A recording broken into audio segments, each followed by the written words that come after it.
Chapter 10. Other opportunities of making her observations could not fail to occur. Anne had soon been in company with all the four together, often enough to have an opinion, though too wise to acknowledge, as much at home, where she knew it would have satisfied neither husband nor wife. For while she considered Louisa to be rather a favourite, she could not but think, as far as she might dare to judge from memory and experience, that Captain Wentworth was not in love with either. They were more in love with him, yet there it was not love. It was a little fever of admiration, but it must end in love with some. Charles Hayter seemed aware of being slighted, and yet Henrietta had sometimes the air of being divided between them. Anne longed for the power of representing to them all what they were about, and of pointing out some of the evils they were exposing themselves to. She did not attribute guile to any. It was the highest satisfaction to her to believe Captain Wentworth not in the least aware of the pain he was occasioning. There was no triumph, no pitiful triumph in his manner. He had probably never heard and never thought of any claims of Charles Hayter. He was only wrong in accepting the attentions, for accepting must be the word of two young women at once. After a short struggle, however, Charles Hayter seemed to quit the field. 3 days had passed without his coming once to Uppercross, a most decided change. He had even refused one regular invitation to dinner, and having been found on the occasion by Mr. Musgrove with some large books before him, Mr. and Mrs. Musgrove were sure all could be right, and talked with grave faces of his studying himself to death. It was Mary's hope and belief that he had received a positive dismissal from Henrietta, and her husband lived under the constant dependence of seeing him tomorrow. Anne could only feel that Charles Hayter was wise. One morning, about this time, Charles Musgrove and Captain Wentworth being gone a-shooting together, as the sisters in the cottage were sitting quietly at work, they were visited at the window by the sisters from the mansion house. It was a very fine November day, and the Miss Musgroves came through the little grounds and stopped for no other purpose than to say that they were going to take a long walk, and therefore concluded Mary could not like to go with them, and when Mary immediately replied, with some jealousy at not being supposed a good walker, "Oh yes, I should like to join you very much. I am very fond of a long walk," Anne felt persuaded by the looks of the two girls that it was precisely what they did not wish, and admired again the sort of necessity which the family habit seemed to produce of everything being to be communicated and everything being to be done together, however undesired and inconvenient. She tried to dissuade Mary from going, but in vain, and that being the case, thought it best to accept the Miss Musgrove's much more cordial invitation to herself to go likewise, as she might be useful in turning back with her sister and lessening the interference in any plan of their own. "I cannot imagine why they should suppose I should not like a long walk," said Mary, as she went upstairs. "Everybody is always supposing that I am not a good walker, and yet they would not have been pleased if we had refused to join them. When people come in this manner on purpose to ask us, how can one say no?" Just as they were setting off, the gentlemen returned. They had taken out a young dog who had spoilt their sport, and sent them back early. Their time and strength and spirits were therefore exactly ready for this walk, and they entered into it with pleasure. Could Anne have foreseen such a junction, she would have stayed at home, but from some feelings of interest and curiosity, she fancied now that it was too late to retract, and the whole six set forward together in the direction chosen by the Miss Musgroves, who evidently considered the walk as under their guidance. Anne's object was not to be in the way of anybody, and where the narrow paths across the fields made many separations necessary to keep her with her brother and sister.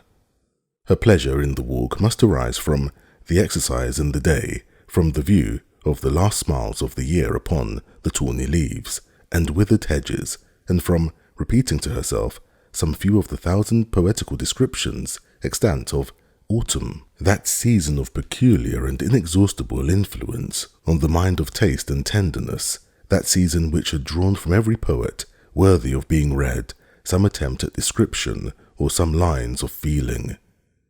She occupied her mind as much as possible in such like musings and quotations, but it was not possible that, when within reach of Captain Wentworth's conversation with either of the Miss Musgroves, she should not try to hear it. Yet she caught little very remarkable. It was mere lively chat, such as any young persons, on an intimate footing, might fall into. He was more engaged with Louisa than with Henrietta. Louisa certainly put more forward for his notice than her sister. This distinction appeared to increase, and there was one speech of Louisa's which struck her. After one of the many praises of the day, which were continually bursting forth, Captain Wentworth added, "What glorious weather for the Admiral and my sister! They meant to take a long drive this morning. Perhaps we may hail them from some of these hills. They talked of coming into this side of the country. I wonder whereabouts they will upset today. Oh, it does happen very often, I assure you, but my sister makes nothing of it. She would as lieve be tossed out as not." "Ah, you make the most of it, I know," cried Louisa, "but if it were really so, I should do just the same in her place. If I loved a man, as she loves the Admiral, I would always be with him. Nothing should ever separate us, and I would rather be overturned by him than driven safely by anybody else." It was spoken with enthusiasm. "Had you," cried he, catching the same tone, "I honour you." And there was silence between them for a little while. Anne could not immediately fall into a quotation again.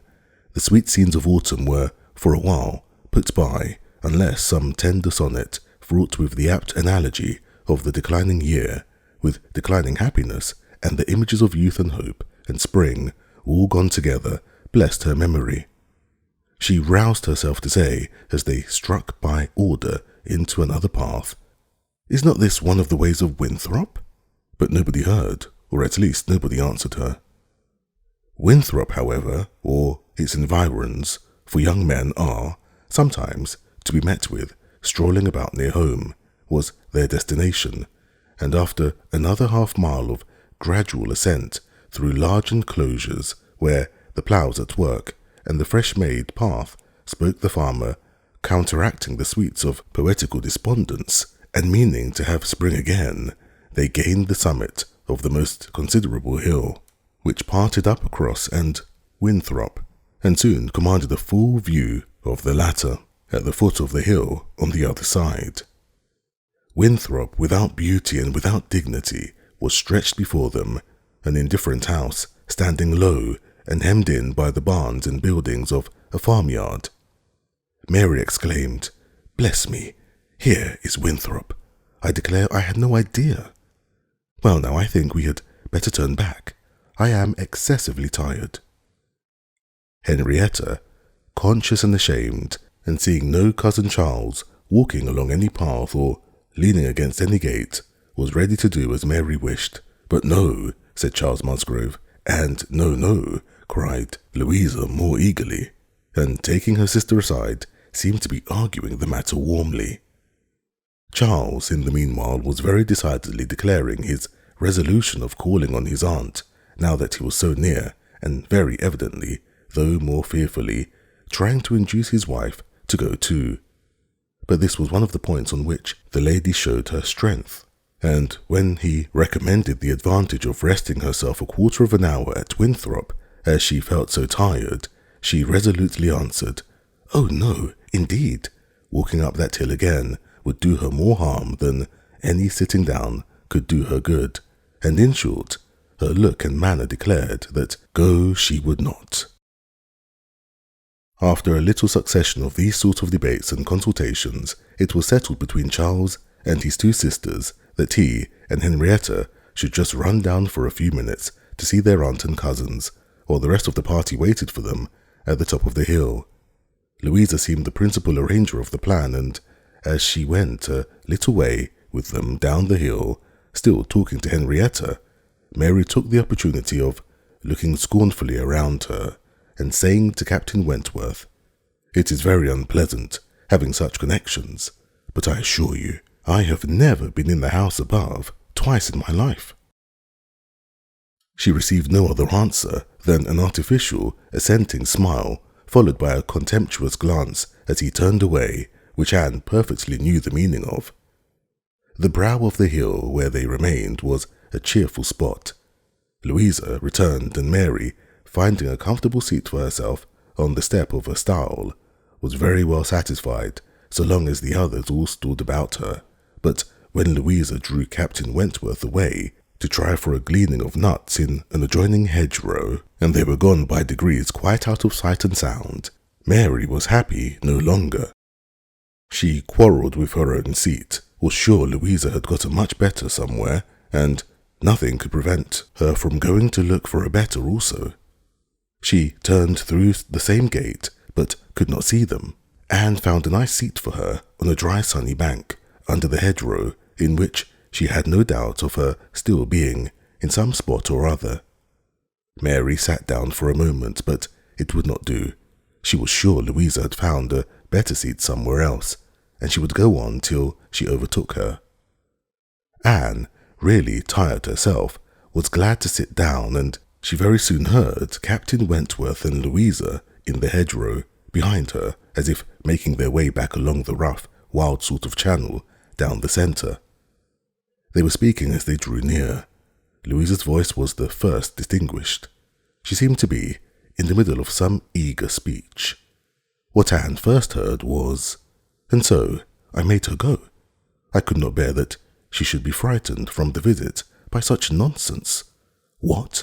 Would I be turned back from doing a thing that I had determined to do, and that I knew to be right, by the airs and interference of such a person, or of any person, I may say?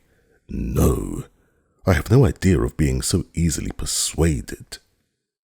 When I have made up my mind, I have made it, and Henrietta seemed entirely to have made up hers to call at Winthrop today, and yet she was as near giving it up out of nonsensical complacence. She would have turned back then, but for you, she would indeed. I am almost ashamed to say it."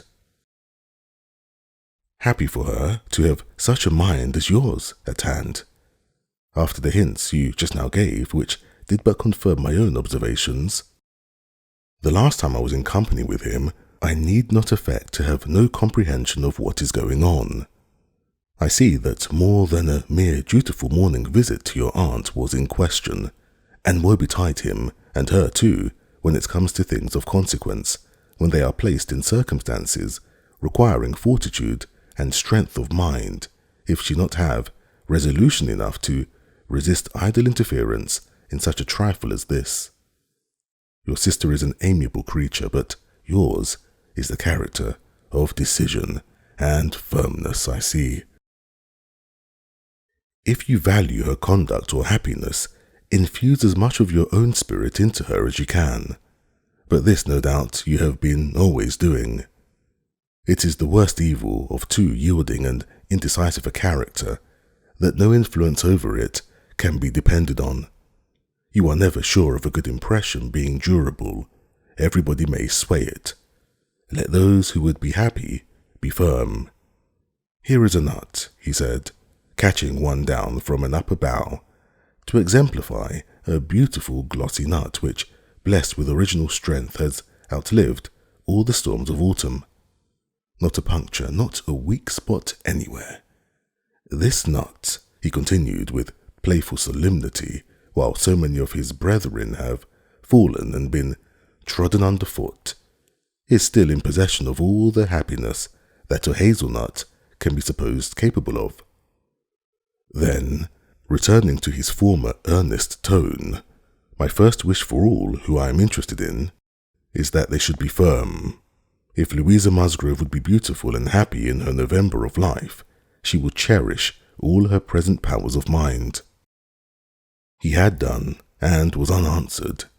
It would have surprised Anne if Louisa, could have readily answered such a speech, words of such interest spoken with such serious warmth. She could imagine what Louisa was feeling. For herself, she feared to move, lest she should be seen. While she remained, a bush of low rambling holly protected her, and they were moving on. Before they were beyond her hearing, however, Louisa spoke again. "Mary is good-natured enough in many respects," she said, "but she does sometimes provoke me excessively by her nonsense and pride, the Elliot pride. She has a great deal too much of the Elliot pride. We do so wish that Charles had married Anne instead. I suppose you know he wanted to marry Anne?" After a moment's pause, Captain Wentworth said, "Do you mean that she refused him?" "Oh, yes, certainly." "When did that happen?" "I do not exactly know, for Henrietta and I were at school at the time, but I believe about a year before he married Mary. I wish she had accepted him. We should all have liked her a great deal better, and Papa and Mamma always think it was her great friend, Lady Russell's doing, that she did not.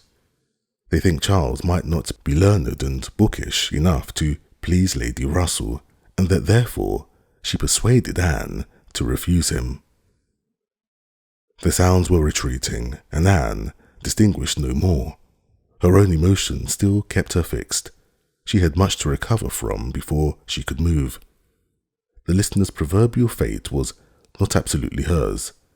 She had heard no evil of herself, but she had heard a great deal of very painful import. She saw how her own character was considered by Captain Wentworth, and there had been just that degree of feeling and curiosity about her in his manner which must give her extreme agitation. As soon as she could, she went after Mary, and having found and walked back with her to their former station by the stile, felt some comfort in their whole party being immediately afterwards collected, and once more in motion together. Her spirits wanted the solitude and silence which only numbers could give. Charles and Henrietta returned, bringing, as may be conjectured, Charles Hayter with them. The minutiae of the business Anne could not attempt to understand. Even Captain Wentworth did not seem admitted to perfect confidence here, but that there had been a withdrawing on the gentleman's side, and a relenting on the ladies', and that they were now very glad to be together again, did not admit a doubt. Henrietta looked a little ashamed, but very well pleased. Charles Hayter exceedingly happy, and they were devoted to each other almost from the first instant of their all setting forward for Uppercross. Everything now marked out Louisa for Captain Wentworth. Nothing could be plainer, and where many divisions were necessary, or even when they were not, they walked side by side nearly as much as the other two.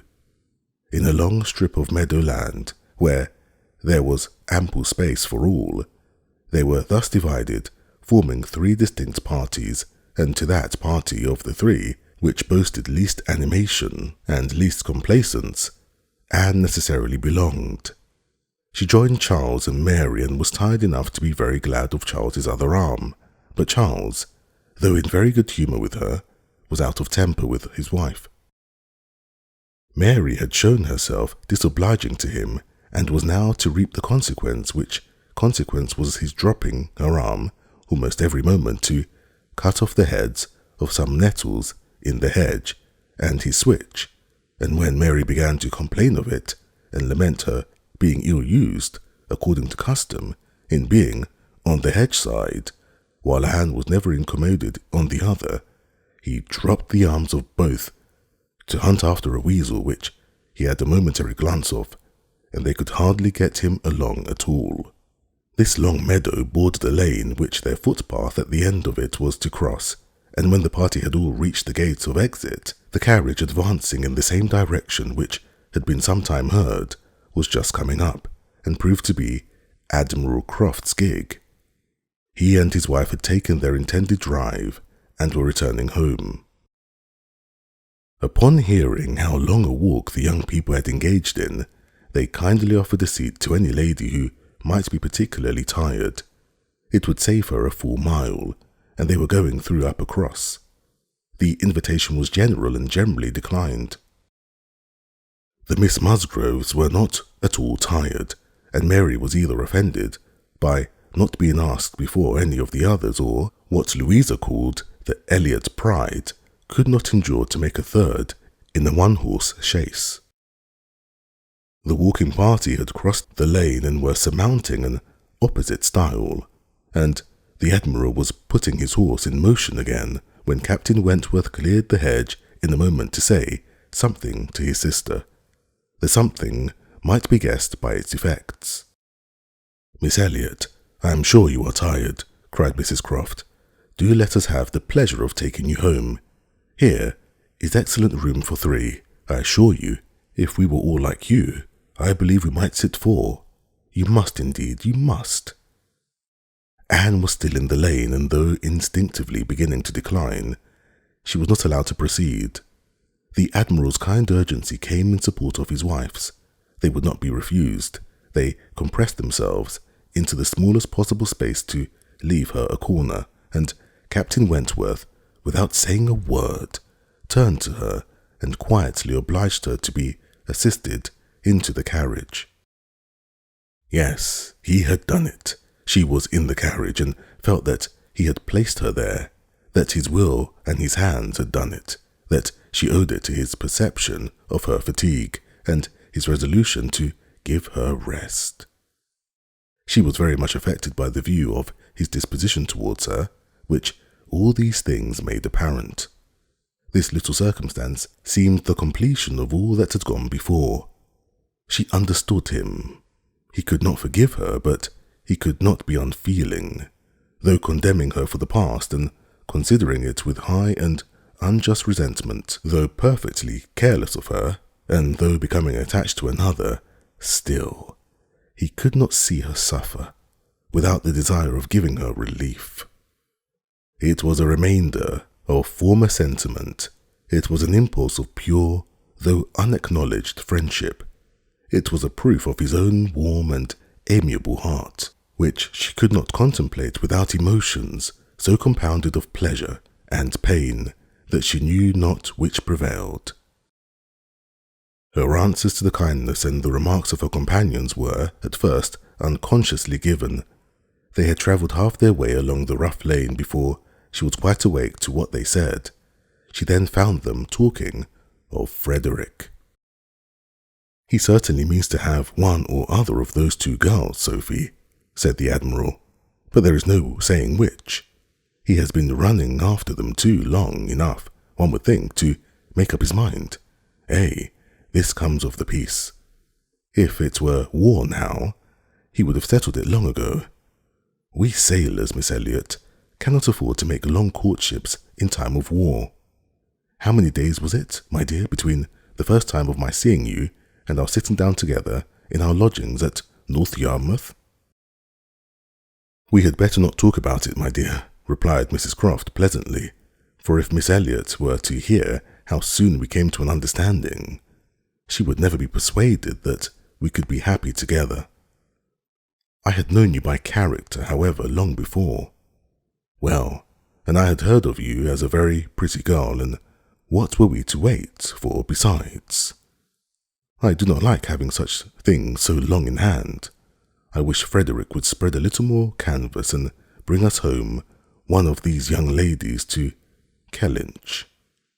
Then there would always be company for them. And very nice young ladies they both are. I hardly know one from the other.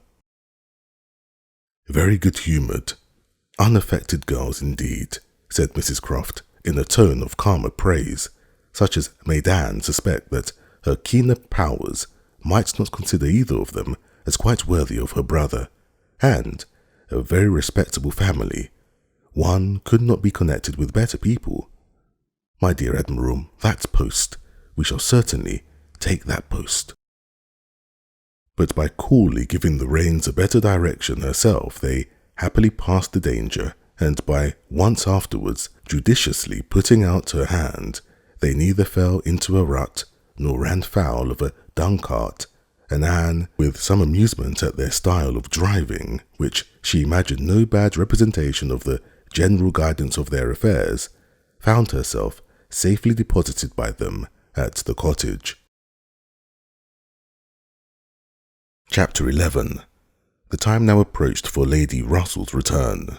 The day was even fixed, and Anne, being engaged to join her as soon as she was resettled, was looking forward to an early removal to Kellynch and beginning to think how her own comfort was likely to be affected by it. It would place her in the same village with Captain Wentworth, within half a mile of him. They would have to frequent the same church, and there must be intercourse between the two families. This was against her, but on the other hand, he spent so much of his time at Uppercross that, in removing thence, she might be considered rather as leaving him behind than as going towards him, and upon the whole, she believed she must, on this interesting question, be the gainer, almost as certainly as in her change of domestic society in leaving poor Mary for Lady Russell. She wished it might be possible for her to avoid ever seeing Captain Wentworth at the Hall. Those rooms had witnessed former meetings which would be brought too painfully before her, but she was yet more anxious for the possibility of Lady Russell and Captain Wentworth never meeting anywhere. They did not like each other, and no renewal of acquaintance now could do any good, and were Lady Russell to see them together, she might think that he had too much self-possession and she too little. These points formed her chief solicitude in anticipating her removal from Uppercross, where she felt that she had been stationed quite long enough. Her usefulness to little Charles would always give some sweetness to the memory of her 2 months' visit there, but he was gaining strength apace, and she had nothing else to stay for. The conclusion of her visit, however, was diversified in a way which she had not at all imagined. Captain Wentworth, after being unseen and unheard of at Uppercross for 2 whole days, appeared again among them to justify himself by a relation of what had kept him away. A letter from his friend, Captain Harville, having found him out at last, had brought intelligence of Captain Harville's being settled with his family at Lyme for the winter, of their being therefore, quite unknowingly, within 20 miles of each other. Captain Harville had never been in good health since a severe wound which he received 2 years before, and Captain Wentworth's anxiety to see him had determined him to go immediately to Lyme. He had been there for 24 hours.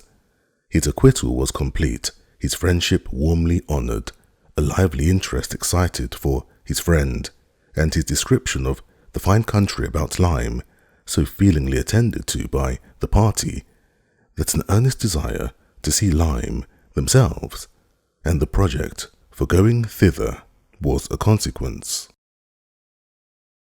The young people were all wild to see Lyme. Captain Wentworth talked of going there again himself. It was only 17 miles from Uppercross, though November, the weather was by no means bad, and, in short, Louisa, who was the most eager of the eager, having formed the resolution to go, and besides the pleasure of doing as she liked, being now armed with the idea of merit in maintaining her own way, bore down all the wishes of her father and mother for putting it off till summer, and to Lyme they were to go, Charles, Mary, Anne, Henrietta, Louisa, and Captain Wentworth. The first heedless scheme had been to go in the morning and return at night, but to this Mr. Musgrove, for the sake of his horses, would not consent, and when it came to be rationally considered, a day in the middle of November would not leave much time for seeing a new place, after deducting 7 hours as the nature of the country required for going and returning.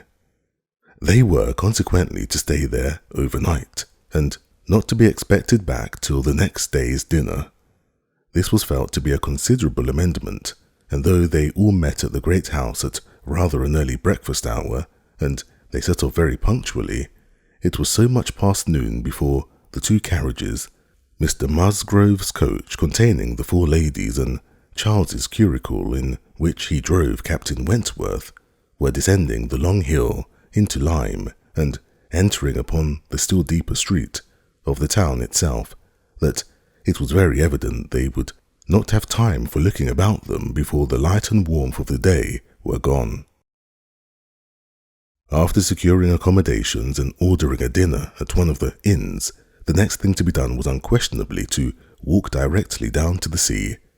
They were to come too late in the year for any amusement or variety which Lyme, as a public place, might offer.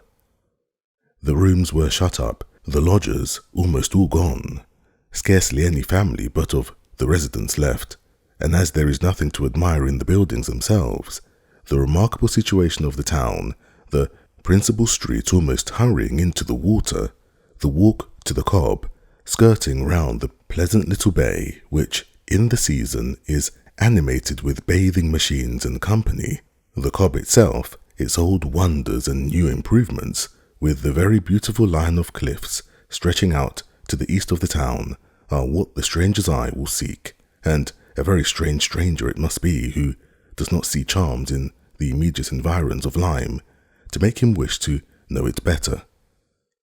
The scenes in its neighbourhood, Charmouth, with its high grounds and extensive sweeps of country, and still more, its sweet, retired bay, backed by dark cliffs, where fragments of low rock among the sands make it the happiest spot for watching the flow of the tide, for sitting in unwearied contemplation, the woody varieties of the cheerful village of Up Lyme, and, above all, Pinny, with its green chasms between romantic rocks, where the scattered forest trees and orchards of luxuriant growth declare that many a generation must have passed away since the first partial falling of the cliff prepared the ground for such a state where a scene so wonderful and so lovely is exhibited as may more than equal any of the resembling scenes of the far-famed Isle of Wight. These places must be visited and visited again to make the worth of Lyme understood. The party from Uppercross, passing down by the now deserted and melancholy-looking rooms and still descending, soon found themselves on the seashore, and lingering only, as all must linger and gaze on a first return to the sea, whoever deserved to look on it at all, proceeded towards the Cobb, equally their object in itself and on Captain Wentworth's account, for in a small house, near the foot of an old pier of unknown date, where the Harvilles settled, Captain Wentworth turned in to call on his friend. The others walked on, and he was to join them on the Cobb. They were by no means tired of wondering and admiring, and not even Louisa seemed to feel that they had parted with Captain Wentworth long, when they saw him coming after them with 3 companions, all well known already by description to be Captain and Mrs. Harville and a Captain Benwick, who was staying with them.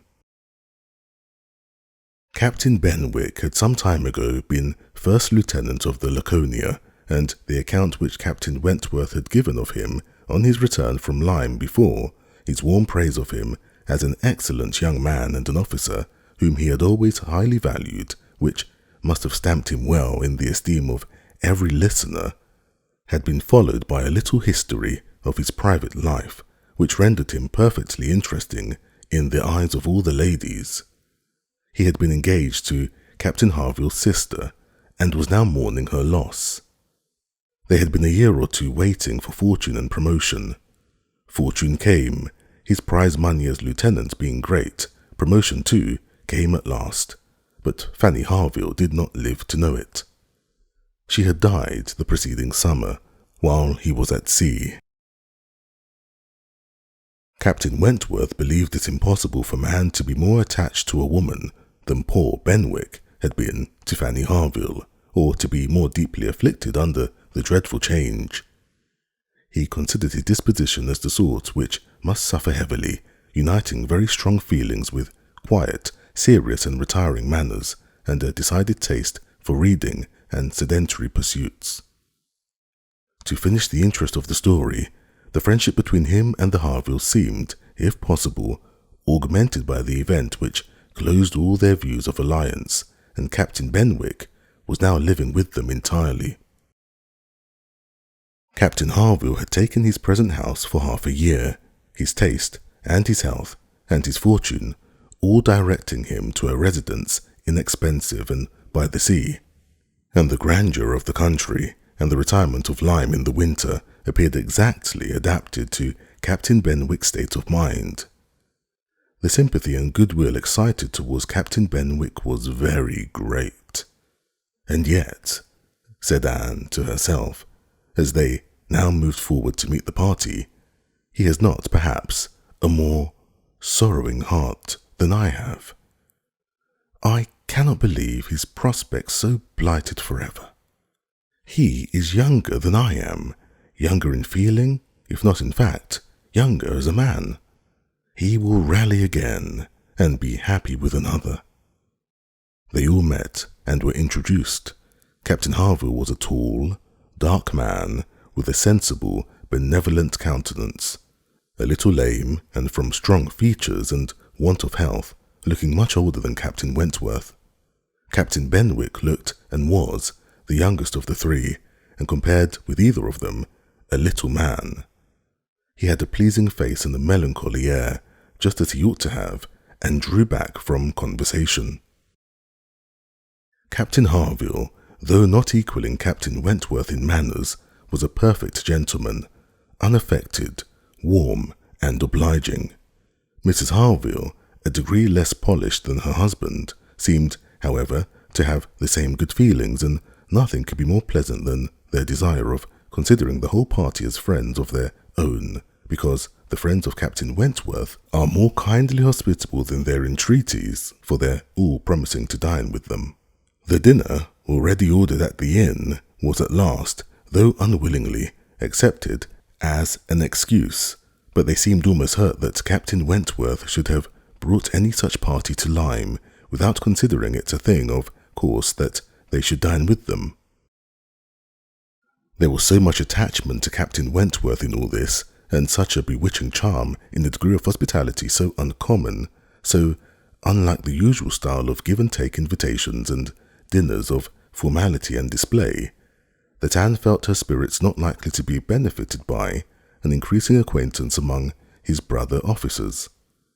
These would have been all my friends, was her thought, and she had to struggle against a great tendency to lowness. On quitting the cob, they all went indoors with their new friends and found rooms so small as none but those who invite from the heart could think capable of accommodating so many. Anne had a moment's astonishment on the subject herself, but it was soon lost in the pleasanter feelings which sprang from the sight of all the ingenious contrivances and nice arrangements of Captain Harville to turn the actual space of the best account, to supply the deficiencies of lodging houses, furniture, and defend the windows and doors against the winter storms to be expected. The varieties in the fitting up of the rooms, where the common necessities provided by the owner in the common indifferent plight were contrasted with some few articles of a rare species of wood, excellently worked up, and with something curious and valuable from all the distant countries Captain Harville had visited, were more than amusing to Anne, connected as it all was with profession, the fruits of its labours, the effects of his influence on his habits. The picture of repose and domestic happiness it presented made it to her a something more or less than gratification. Captain Harville was no reader, but he had contrived excellent accommodations and fashioned very pretty shelves for a tolerable collection of well-bound volumes, the property of Captain Benwick. His lameness prevented him from taking much exercise, but a mind of usefulness and ingenuity seemed to furnish him with constant employment within. He drew, he carpentered, he glued, he made toys for the children, he fashioned new netting needles and pins with improvements, and if everything else was done, sat down to his large fishing net at one corner of the room. Anne thought she left great happiness behind her when they quitted the house, and Louisa, by whom she found herself walking, burst forth into raptures of admiration and delight on the character of the navy.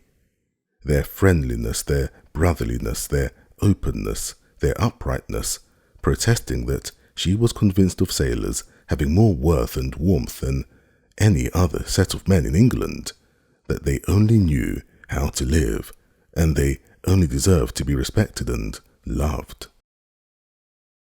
They went back to dress and dine, and so well had the scheme answered already that nothing was found amiss, though its being so entirely out of season and the no thoroughfare of lime, and the no expectation of company, had brought many apologies from the heads of the inn. Anne found herself by this time growing so much more hardened to being in Captain Wentworth's company than she had at first imagined could ever be, that the sitting down of the same table with him now, and the interchange of the common civilities attending on it they never got beyond, was becoming a mere nothing. The nights were too dark for the ladies to meet again till the morrow, but Captain Harville had promised them a visit in the evening, and he came, bringing his friend also, which was more than he had expected, it having been agreed that Captain Benwick had all the appearance of being oppressed by the presence of so many strangers. He ventured among them again, however, though his spirit certainly did not seem fit for the mirth of the party in general.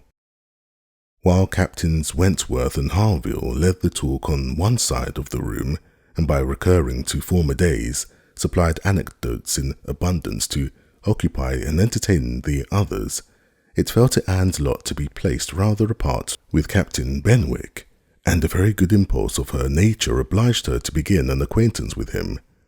He was shy and disposed to abstraction, but the engaging mildness of her countenance and gentleness of her manners soon had their effect, and Anne was well repaid the first trouble of exertion. He was evidently a young man of considerable taste in reading, though principally in poetry, and besides the persuasion of having given him at least an evening's indulgence in the discussion of subjects which his usual companions had probably no concern in, she had the hope of being of real use to him in some suggestions as to the duty and benefit of struggling against the fiction which had naturally grown out of their conversation. For though shy, he did not seem reserved. It had rather the appearance of feelings glad to burst their usual restraints, and having talked of poetry, the richness of the present age, and gone through a brief comparison of opinion as to the first-rate poets, trying to ascertain whether Marmion or the Lady of the Lake were to be preferred, and how ranked the Giaour and the Bride of Abydos, and, moreover, how the Giaour was to be pronounced, he showed himself so intimately acquainted with all the tenderest songs of the one poet, and all the impassioned descriptions of hopeless agony of the other.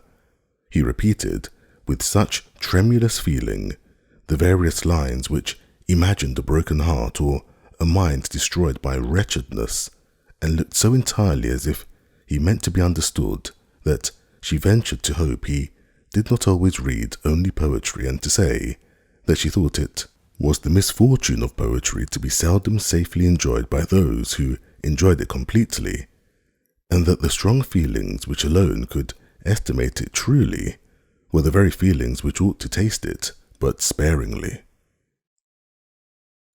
His looks showing him not pained, but pleased with this allusion to his situation, she was emboldened to go on, and feeling in herself the right of seniority of mind, she ventured to recommend a larger allowance of prose in his daily study, and on being requested to particularize, mentioned such works of our best moralists, such collections of the finest letters, such memoirs of characters of worth and suffering, as occurred to her at the moment as calculated to rouse and fortify the mind by the highest precepts and the strongest examples of moral and religious endurances.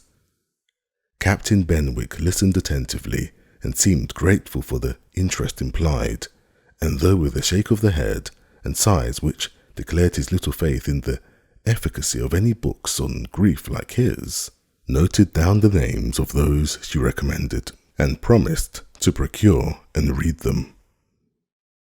When the evening was over, Anne could not but be amused by the idea of her coming to Lyme to preach patience and resignation to a young man whom she had never seen before, nor could she help fearing, on more serious reflection, that, like many other great moralists and preachers, she had been eloquent on the point in which her own conduct would ill bear examination. Chapter 12. Anne and Henrietta, finding themselves the earliest of the party the next morning, agreed to stroll down to the sea before breakfast. They went to the sands to watch the flowing of the tide, which a fine southeasterly breeze was bringing in with all the grandeur which so flat a shore admitted.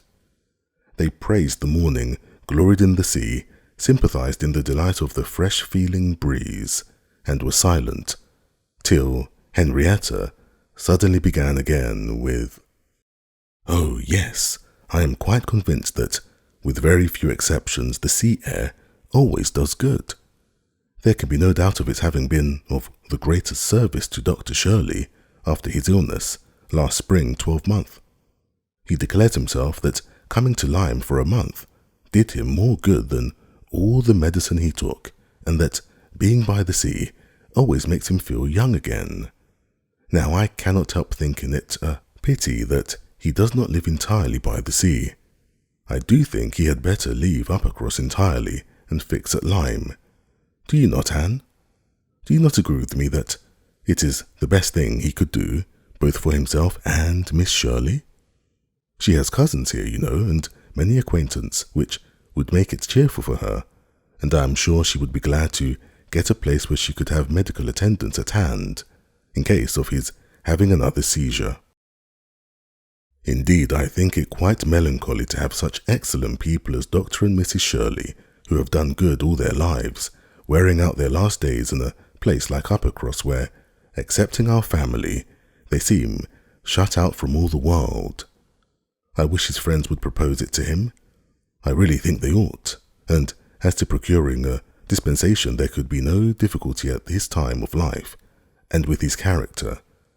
My only doubt is whether anything could persuade him to leave his parish. He is so very strict and scrupulous of his notions. Over-scrupulous, I must say. Do not you think, Anne, it is being over-scrupulous?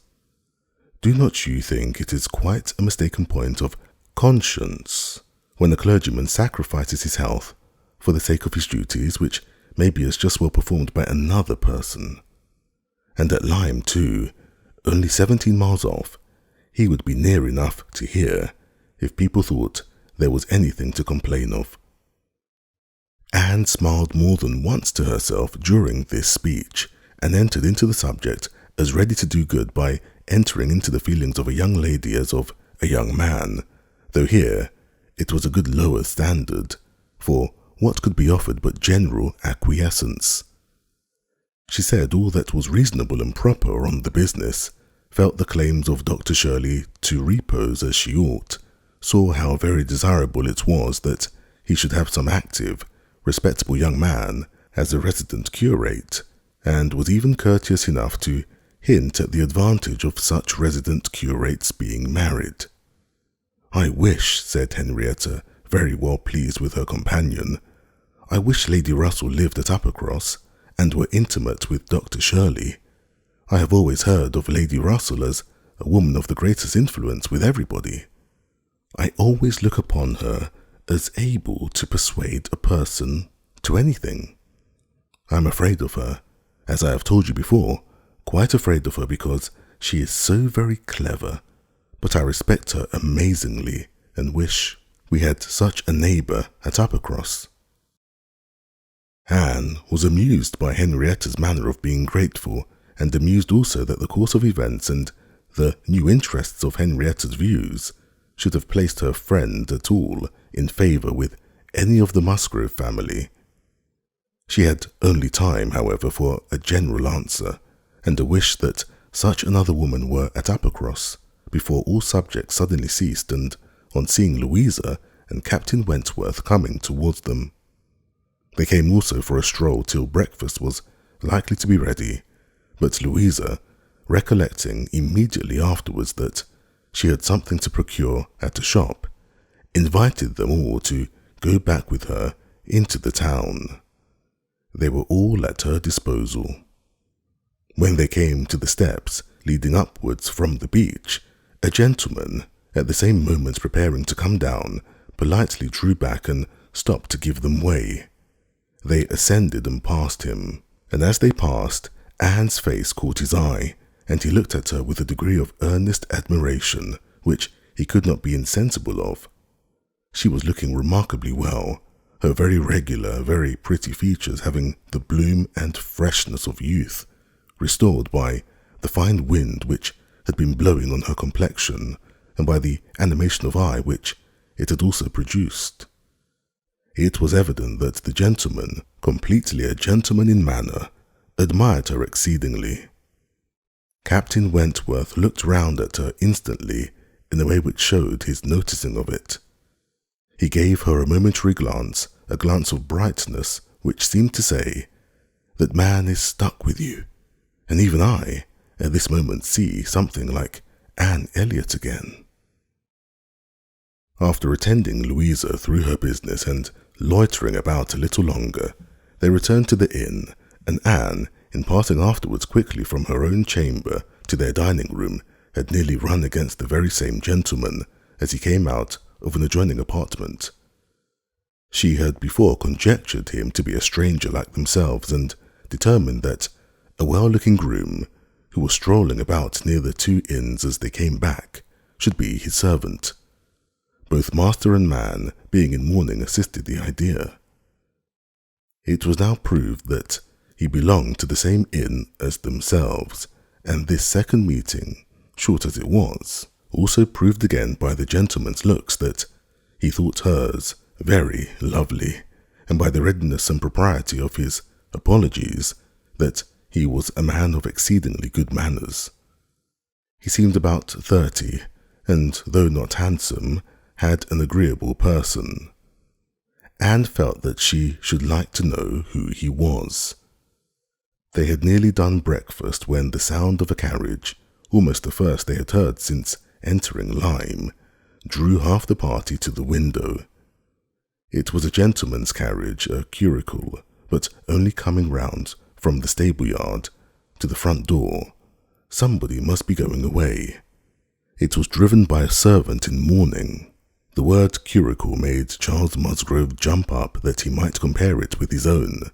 The servant in mourning roused Anne's curiosity, and the whole six were collected to look by the time the owner of the curricle was to be seen, issuing from the door amidst the bows and civilities of the household, and taking his seat to drive off.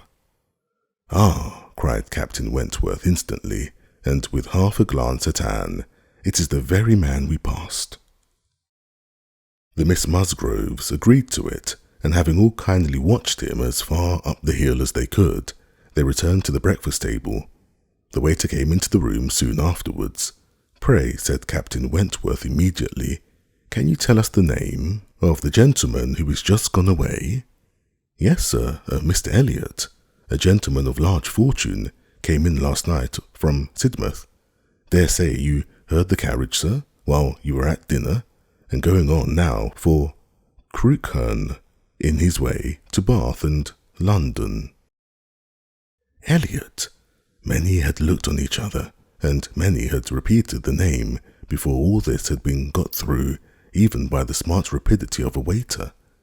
"Bless me," cried Mary, "it must be our cousin. It must be our Mr. Elliot. It must indeed. Charles, Anne, must not it? In mourning, you see, just as our Mr. Elliot must be. How very extraordinary, in the very same inn with us. Anne, must not it be our Mr. Elliot, my father's next heir?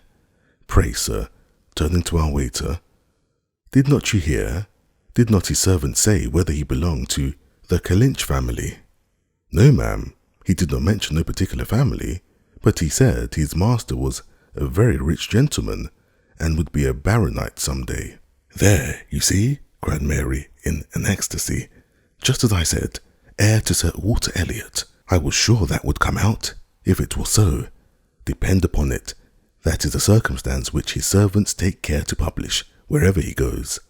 But Anne, only conceive how extraordinary. I wish I had looked at him more.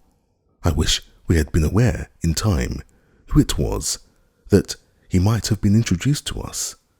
What a pity that we should not have been introduced to each other. Do you think he had the Elliot countenance?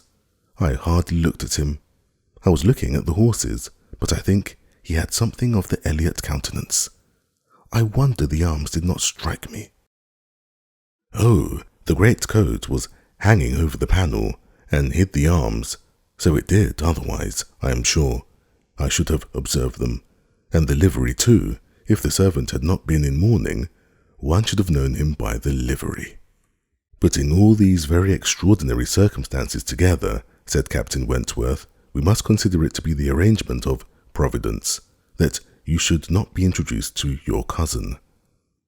When she could command Mary's attention, Anne quietly tried to convince her that her father and Mr. Elliot had not, for many years, been on such terms as to make the power of attempting an introduction at all desirable. At the same time, however, it was a secret gratification to herself to have seen her cousin, and to know that the future owner of Kellynch was undoubtedly a gentleman, and had an air of good sense. She would not, upon any account, mention her having met with him the second time.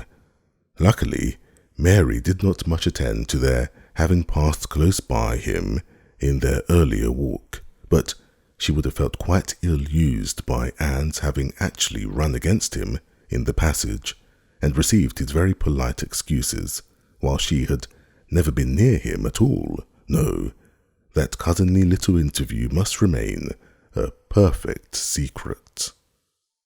Of course, said Mary, you will mention our seeing Mr. Elliot the next time you write to Bath. I think my father certainly ought to hear of it. Do mention all about him. Anne avoided a direct reply, but it was just the circumstance which she considered as not merely unnecessary to be communicated, but as what ought to be suppressed. The offence which had been given her father many years back, she knew. Elizabeth's particular share in it, she suspected, and that Mr. Elliot's idea always produced irritation in both was beyond a doubt.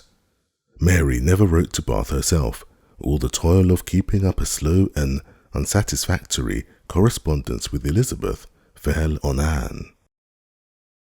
Breakfast had not been long over when they were joined by Captain and Mrs. Harville and Captain Benwick, with whom they had appointed to take up their last walk about Lyme. They ought to be setting off for Uppercross by 1, and in the meanwhile were to be all together and out of doors as long as they could. Anne found Captain Benwick getting near her as soon as they were all fairly in the street. Their conversation the preceding evening did not disincline him to seek her again, and they walked together some time, talking as before of Mr. Scott and Lord Byron, and still as unable as before, and as unable as any two readers, to think exactly alike of the other merits, till something occasioned an almost general change amongst their party, and instead of Captain Benwick, she had Captain Harville by her side. "Miss Elliot," said he, speaking rather low, "you have done a good deed in making that poor fellow talk so much. I wish he could have such company oftener. It is bad for him, I know, to be shut up as he is, but what can we do? We cannot part."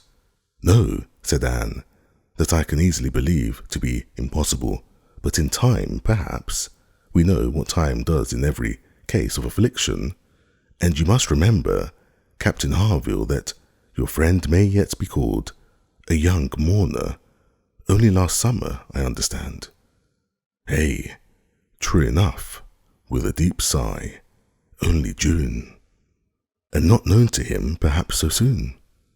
"Not till the first week of August, when he came home from the Cape, just made into the Grappler. I was at Plymouth, dreading to hear from him. He sent in letters, but the Grappler was under orders for Portsmouth. There the news must follow him, but who was to tell it? Not I. I would as soon have been run up to the yardarm. Nobody could do it but that good fellow, pointing to Captain Wentworth. The Laconia had come into Plymouth the week before. No danger of her being sent to sea again. He stood his chance for the rest, wrote up for leave of absence, but without waiting the return, travelled night and day till he got to Portsmouth, rowed off to the Grappler that instant, and never left the poor fellow for a week. That's what he did, and nobody else could have saved poor James. You may think, Miss Elliot, whether he is dear to us. Anne did think on the question with perfect decision, and said as much in reply as her own feeling could accomplish, or as his seemed able to bear, for he was too much affected to renew the subject, and when he spoke again, it was of something totally different. Mrs. Harville's giving it as her opinion that her husband would have quite walking enough by the time he reached home, determined the direction of all the party in what was to be their last walk. They would accompany them to the door, and then return and set off themselves. By all their calculations there was just time for this, but as they drew near the cob, there was such a general wish to walk along it once more. All were inclined, and Louisa soon grew so determined that the difference of a quarter of an hour, it was found, would be no difference at all. And so, with all the kind leave-taking, and all the kind interchange of invitations and promises which may be imagined, they parted from Captain and Mrs. Harville at their own door, and still accompanied by Captain Benwick, who seemed to cling to them to the last, proceeded to make the proper adieus to the cob. Anne found Captain Benwick again drawing near her. Lord Byron's dark blue seas could not fail of being brought forward by their present view, and she gladly gave him all her attention, as long as attention was possible. It was soon drawn, perforce, another way.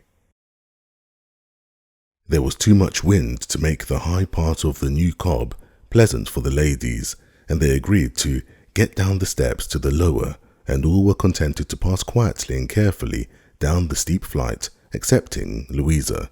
She must be jumped down them by Captain Wentworth. In all their walks, he had had to jump her from the stiles. The sensation was delightful to her. The hardness of the pavement for her feet made him less willing upon the present occasion. He did it, however.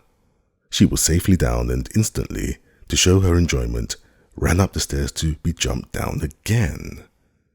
He advised her against it, thought the jump too great, but no, he reasoned and talked in vain. She smiled and said, "I am determined I will." He put out his hands. She was to precipitate by half a second. She fell on the pavement on the lower cob and was taken up lifeless. There was no wound, no blood, no visible bruise, but her eyes were closed. She breathed not. Her face was like death. The horror of the moment to all who stood around. Captain Wentworth, who had caught her up, kneeled with her in his arms, looking on her face with a face as pallid as her own, in an agony of silence. "She is dead! She is dead!" screamed Mary, catching hold of her husband and contributing with his own horror to make him immovable, and in another moment, Henrietta, sinking under the conviction, lost her senses too, and would have fallen on the steps, but for Captain Benwick and Anne, who caught and supported her between them. "Is there no one to help me?" were the first words which burst from Captain Wentworth, in a tone of despair, and as if all his own strength were gone. Go to him, cried Anne. "For heaven's sake, go to him. I can support her myself. Leave me, and go to him. Rub her hands, rub her temples. Here are salts. Take them, take them." Captain Benwick obeyed, and Charles, at the same moment, disengaged himself from his wife. They were both with him, and Louisa was raised up and supported more firmly between them, and everything was done that Anne had prompted, but in vain, while Captain Wentworth, staggering against the wall for his support, exclaimed in the bitterest agony, "Oh God! her father and mother. A surgeon, said Anne. He caught the word. It seemed to rouse him at once, and saying only, True, a surgeon this instant, was darting away, when Anne eagerly suggested, Captain Benwick. Would it not be better for Captain Benwick? He knows where a surgeon is to be found. Everyone capable of thinking felt the advantage of the idea, and in a moment it was all done in rapid moments. Captain Benwick had resigned the poor corpse-like figure entirely to the brothers' care, and was off for the town with the utmost rapidity. As to the wretched party left behind, it could scarcely be said which of the three, who were completely rational, was suffering most, Captain Wentworth, Anne, or Charles, who really was a very affectionate brother, hung over Louisa with sobs of grief, and could only turn his eyes from one sister to see the other in a state as insensible, or to witness the hysterical agitations of his wife, calling on him for help which he could not give. Anne, attending with all the strength and zeal and thought which instinct supplied to Henrietta, still tried at intervals to suggest comfort to the others, tried to quiet Mary, to animate Charles, to assuage the feelings of Captain Wentworth. Both seemed to look to her for directions. Anne, cried Charles, what is to be done next? What in heaven's name is to be done next? Captain Wentworth's eyes were also turned towards her. Had not she better be carried to the inn? Yes, I am sure. Carry her gently to the inn. Yes, to the inn, repeated Captain Wentworth, comparatively collected and eager to be doing something. I will carry her myself. Musgrove, take care of the others. By this time, the report of the accident had spread among the workmen and boatmen about the cob, and many were collected near them to be useful if wanted, at any rate to enjoy the sight of a dead young lady, nay, 2 dead young ladies, for it proved twice as fine as the first report. To some of the best looking of these good people, Henrietta was consigned, for though partially revived, she was quite helpless, and in this manner, Anne, walking by her side, and Charles, attending to his wife, they set forward, treading back with feelings unutterable. The ground, which so lately, so very lately, and so light of heart, they had passed along. They were not off the cob before the Harvilles met them. Captain Benwick had been seen flying by their house, with a countenance which showed something to be wrong, and they had set off immediately, informed and directed as they passed towards the spot. Shocked as Captain Harville was, he brought senses and nerves that could be instantly useful, and a look between him and his wife decided what was to be done. She must be taken to their house, all must go to their house, and await the surgeon's arrival there. They would not listen to scruples. He was obeyed.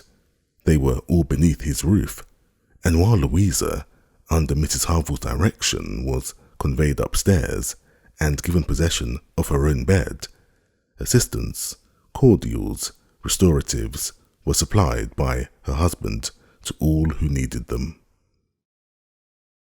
Louisa had once opened her eyes, but soon closed them again without apparent consciousness. They had been a proof of life, however, of service to her sister, and Henrietta, though perfectly incapable of being in the same room with Louisa, was kept by the agitation of hope and fear from a return of her own insensibility. Mary, too, was growing calmer. The surgeon was with them almost before it had seemed possible. They were sick with horror while he examined, but he was not hopeless. The head had received a severe concussion, but he had seen greater injuries recovered from. He was by no means hopeless. He spoke cheerfully. That he did not regard it as a desperate case, that he did not say a few hours must end it, was at first felt beyond the hope of most, and the ecstasy of such a reprieve, the rejoicing, deep and silent, after a few fervent ejaculations of gratitude to heaven, had been offered may be conceived. The tone, the look with which "thank God" was uttered by Captain Wentworth, Anne was sure, could never be forgotten by her, nor the sight of him afterwards, as he sat near a table, leaning over it with folded arms and face concealed, as if overpowered by the various feelings of his soul, and trying by prayer and reflection to calm them. Louisa's limbs had escaped. There was no injury but to the head. It now became necessary for the party to consider what was best to be done as to their general situation. They were now able to speak to each other and consult. That Louisa must remain where she was, however distressing to her friends, to be involving the Harvilles in such trouble, did not admit a doubt. Her removal was impossible. The Harvilles silenced all scruples and, as much as they could, all gratitude. They had looked forward and arranged everything before the others began to reflect. Captain Benwick must give up his room to them and get another bed elsewhere, and the whole was settled. They were only concerned that the house could accommodate no more, and yet perhaps by putting the children away in the maid's room or swinging a cot somewhere, they could hardly bear to think of not finding room for 2 or 3 besides, supposing they might wish to stay, though, with regard to any attendance on Miss Musgrove, there need not be the least uneasiness in leaving her to Mrs. Harville's care entirely. Mrs. Harville was a very experienced nurse, and her nursery maid, who had lived with her long and gone about with her everywhere, was just such another. Between these two, she could want no possible attendance by day and night, and all this was said with a truth and sincerity of feeling irresistible. Charles, Henrietta, and Captain Wentworth were the 3 in consultation, and for a little while it was only an interchange of perplexity and terror. Uppercross, the necessity of someone's going to Uppercross, the news to be conveyed, how it could be broken to Mr. and Mrs. Musgrove, the lateness of the morning, an hour already gone since they ought to have been off, the impossibility of being in tolerable time.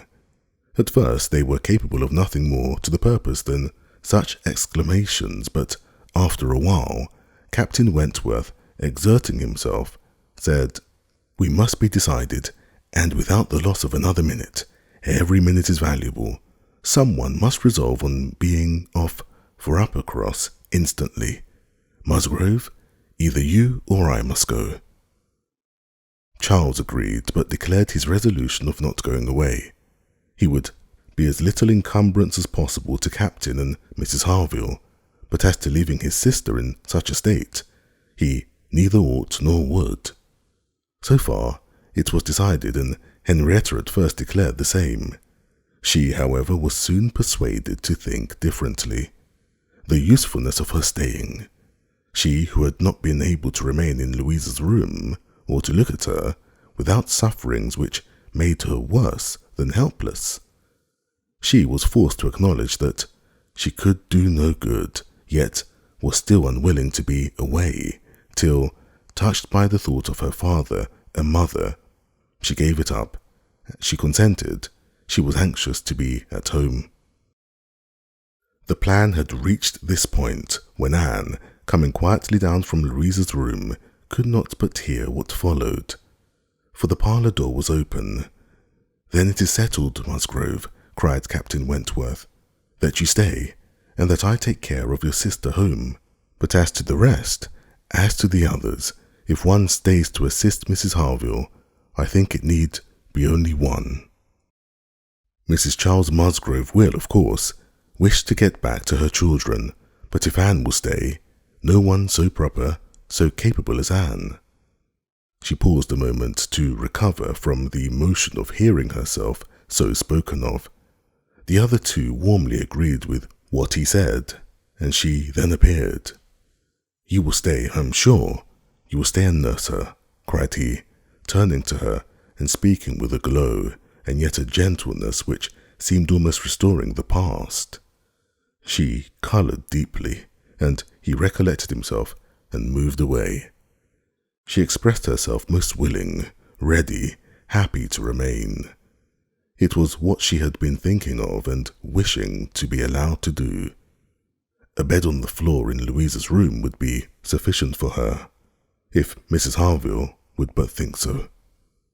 One thing more, and all seemed arranged, though it was rather desirable that Mr. and Mrs. Musgrove should be previously alarmed by some share of delay, yet the time required by the Uppercross horses to take them back would be a dreadful extension of suspense, and Captain Wentworth proposed, and Charles Musgrove agreed that it would be much better for him to take a chaise from the inn and leave Mr. Musgrove, carriage, and horses to be sent home the next morning early, when there would be the farther advantage of sending an account of Louisa's night. Captain Wentworth now hurried off to get everything ready on his part, and to be soon followed by the two ladies. When the plan was made known to Mary, however, there was an end of all peace in it. She was so wretched and so vehement, complained so much of injustice in being expected to go away, instead of Anne, who was nothing to Louisa, while she was her sister, and had the best right to stay in Henrietta's stead. Why was not she to be as useful as Anne, and to go home without Charles too, without her husband? No, it was too unkind. And in short, she said more than her husband could long withstand, and as none of the others could oppose when he gave way, there was no help for it. The change of Mary for Anne was inevitable. Anne had never submitted more reluctantly to the jealous and ill-judging claims of Mary, but so it must be, and they set off for the town, Charles taking care of his sister and Captain Benwick attending to her. She gave a moment's recollection as they hurried along to the little circumstances with which the same spots had witnessed earlier in the morning. There she had listened to Henrietta's schemes for Dr. Shirley's leaving Uppercross. Farther on, she had seen, first, Mr. Elliot. A moment seemed all that could now be given to anyone but Louisa, or those who were wrapped up in her welfare.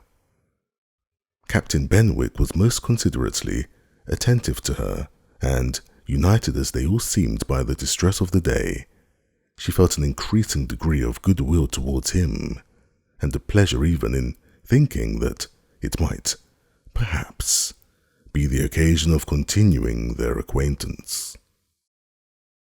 Captain Wentworth was on the watch for them, and a chaise and 4 in waiting, stationed for their convenience in the lowest part of the street, but his evident surprise and vexation at the substitution of one sister for the other, the change in his countenance, the astonishment, the expressions begun and suppressed, with which Charles was listened to, made but a mortifying reception of Anne, or must at least convince her that she was valued only as she could be useful to Louisa. She endeavoured to be composed and to be just. Without emulating the feelings of an Emma towards her Henry, she would have attended on Louisa with a zeal above the common claims of regard for his sake, and she hoped he would not long be so unjust as to suppose she would shrink unnecessarily from the office of a friend. In the meanwhile, she was in the carriage. He had handed them both in, and placed himself between them, and in this manner, under these circumstances, full of astonishment and emotion to Anne, she quitted Lyme. How the long stage would pass, how it was to affect their manners, what was to be their sort of intercourse, she could not foresee. It was all quite natural, however. He was devoted to Henrietta, always turning towards her, and when he spoke at all, always with a view of supporting her hopes and raising her spirits. In general, his voice and manner were studiously calm. To spare Henrietta from agitation seemed the governing principle.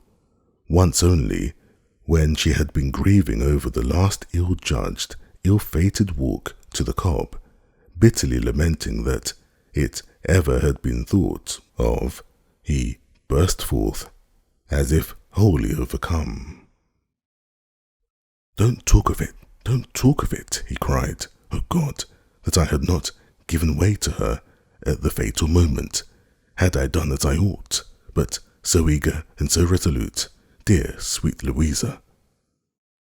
Anne wondered whether it ever occurred to him now to question the justness of his own previous opinion as to the universal felicity and advantage of firmness of character, and whether it might not strike him that, like all other qualities of the mind, it should have its proportions and limits. She thought it could scarcely escape him to feel that a persuadable temper might sometimes be as much in favour of happiness as a very resolute character. They got on fast. Anne was astonished to recognize the same hills and the same objects so soon. Their actual speed, heightened by some dread of the conclusion, made the road appear but half as long as on the day before. It was growing quite dark, however, before they were in the neighbourhood of Upper Cross, and there had been total silence among them for some time, Henrietta leaning back in the corner with a shawl over her face, giving the hope of her having cried herself to sleep, when, as they were going up their last hill, Anne found herself all at once addressed by Captain Wentworth.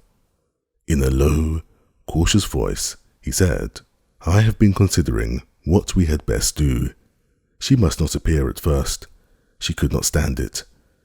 I have been thinking whether you had not better remain in the carriage with her while I go in and break it to Mr. and Mrs. Musgrove. Do you think this is a good plan?" She did. He was satisfied and said no more, but the remembrance of the appeal remained a pleasure to her, as a proof of friendship and of deference for her judgment, a great pleasure, and when it became a sort of parting proof, its value did not lessen. When the distressing communication at Upper Cross was over, and he had seen the father and mother quite as composed as could be hoped, and the daughter all the better for being with them, he announced his intention of returning in the same carriage to Lyme, and when the horses were baited, he was off. End of Volume 1. Chapter 13. The remainder of Anne's time at Uppercross, comprehending only 2 days, was spent entirely at the mansion house, and she had the satisfaction of knowing herself extremely useful here, both as an immediate companion and as assisting in all those arrangements for the future, which, in Mr. and Mrs. Musgrove's distressed state of spirits, would have been difficulties. They had an early account from Lyme the next morning, Louisa much the same. No symptoms worse than before had appeared. Charles came a few hours afterwards to bring a later and more particular account. He was tolerably cheerful. A speedy cure must not be hoped, but everything was going on as well as the nature in the case admitted. In speaking of the Harvilles, he seemed unable to satisfy his own sense of their kindness, especially of Mrs. Harville's exertions as a nurse. She really left nothing for Mary to do. He and Mary had been persuaded to go early to their inn last night. Mary had been hysterical again this morning. When he came away, she was going to walk out with Captain Benwick, which, he hoped, would do her good. He almost wished she had been prevailed on to come home the day before, but the truth was that Mrs. Harville left nothing for anybody to do. Charles was to return to Lyme the same afternoon, and his father had at first half a mind to go with him, but the ladies could not consent. It would be only to multiply trouble to the others and increase his own distress, and a much better scheme followed and was acted upon. A chaise was sent for from Crookherne, and Charles conveyed back a far more useful person in the old nursery maid of the family, one who, having brought up all the children and seen the very last, the lingering and long-petted Master Harry, sent to school after his brothers, was now living in her deserted nursery to mend stockings and dress all the plains and bruises she could get near her, and who, consequently, was only too happy in being allowed to go and help nurse dear Miss Louisa. Vague wishes of getting Sarah thither had occurred before to Miss Musgrove and Henrietta, but without Anne it would hardly have been resolved on and found practicable so soon. They were indebted the next day to Charles Hayter for all the minute knowledge of Louisa, which it was so essential to obtain every 24 hours. He made it his business to go to Lyme, and his account was still encouraging. The intervals of sense and consciousness were believed to be stronger. Every report agreed in Captain Wentworth's appearing fixed in Lyme. Anne was to leave them on the morrow, an event which they had all dreaded. What should they do without her?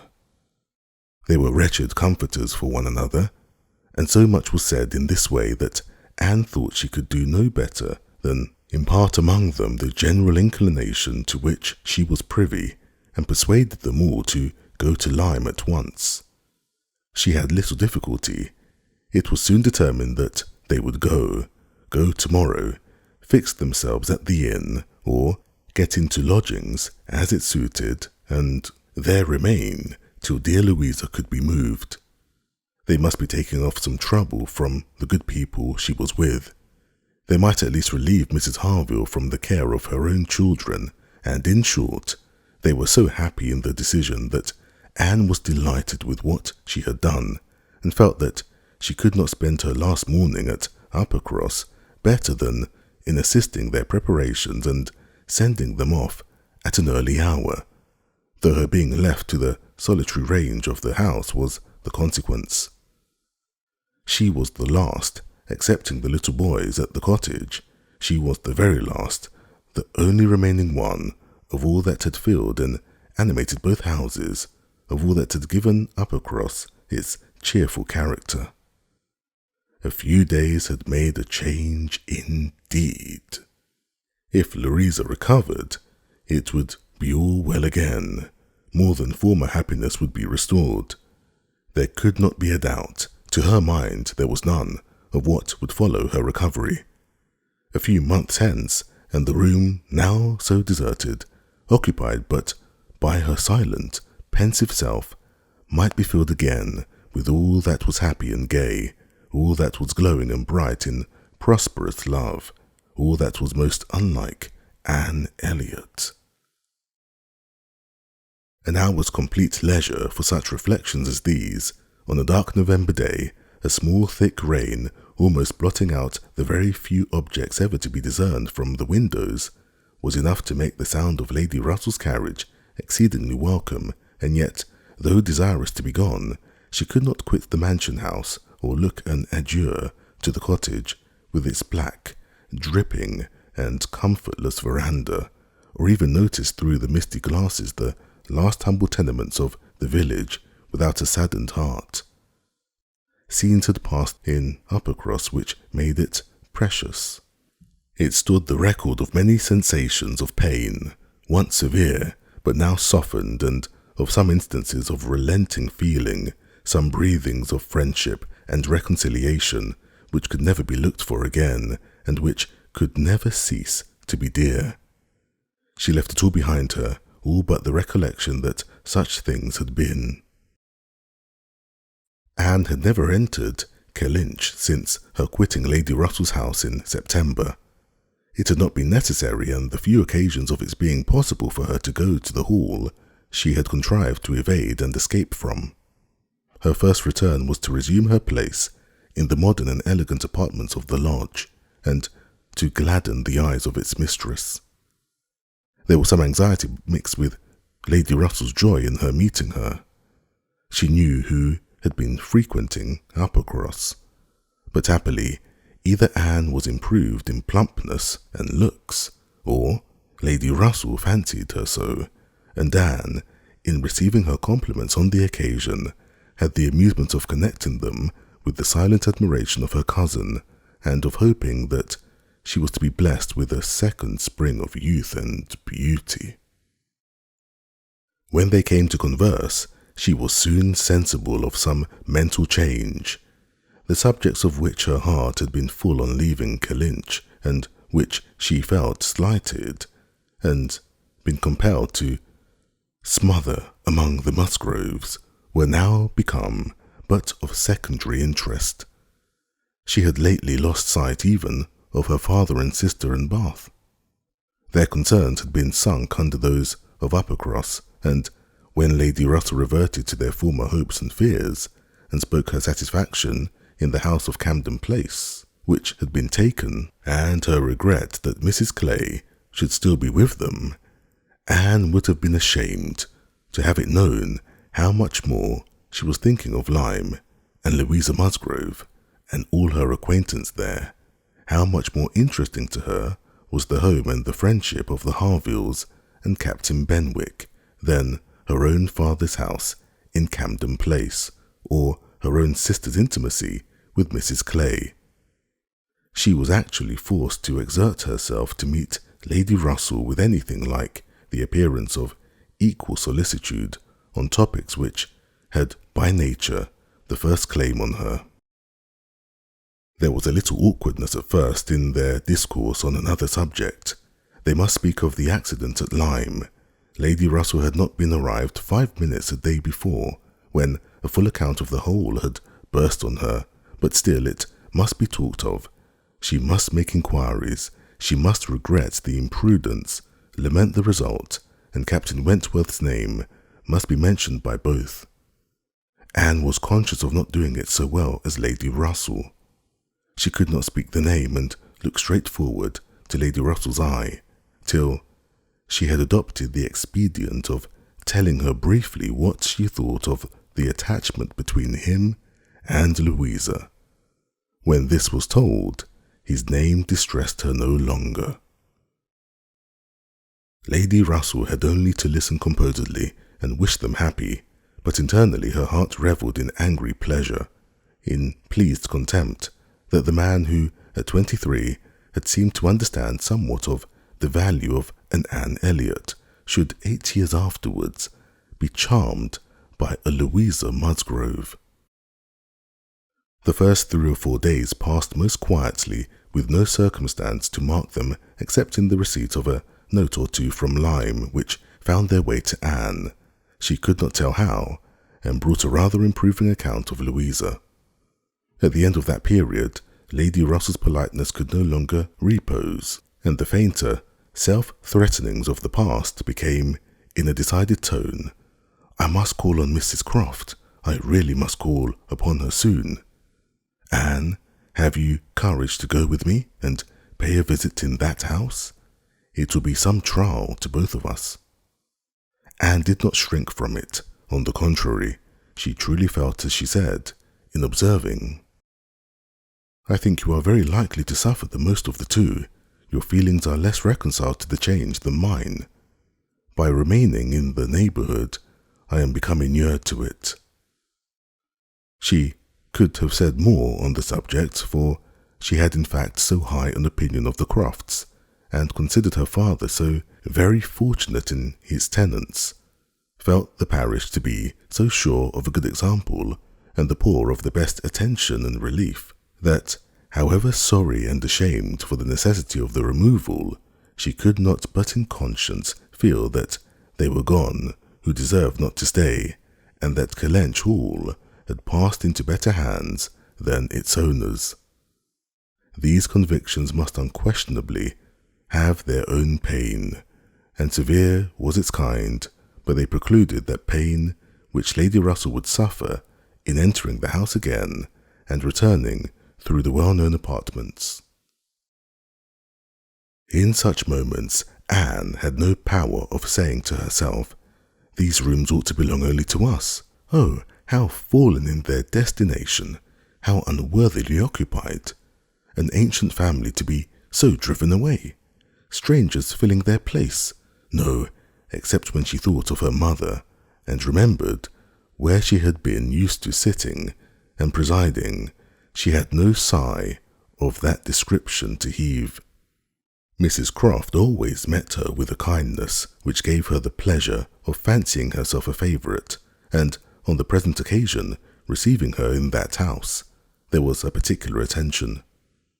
This sad accident at Lyme was soon the prevailing topic, and on comparing their latest accounts of the invalid, it appeared that each lady dated her intelligence from the same hour of yestermorn, that Captain Wentworth had been in Kellynch yesterday, the first time since the accident, had brought Anne the last note which she had not been able to trace the exact steps of, had stayed a few hours and then returned again to Lyme, and without any present intention of quitting it any more.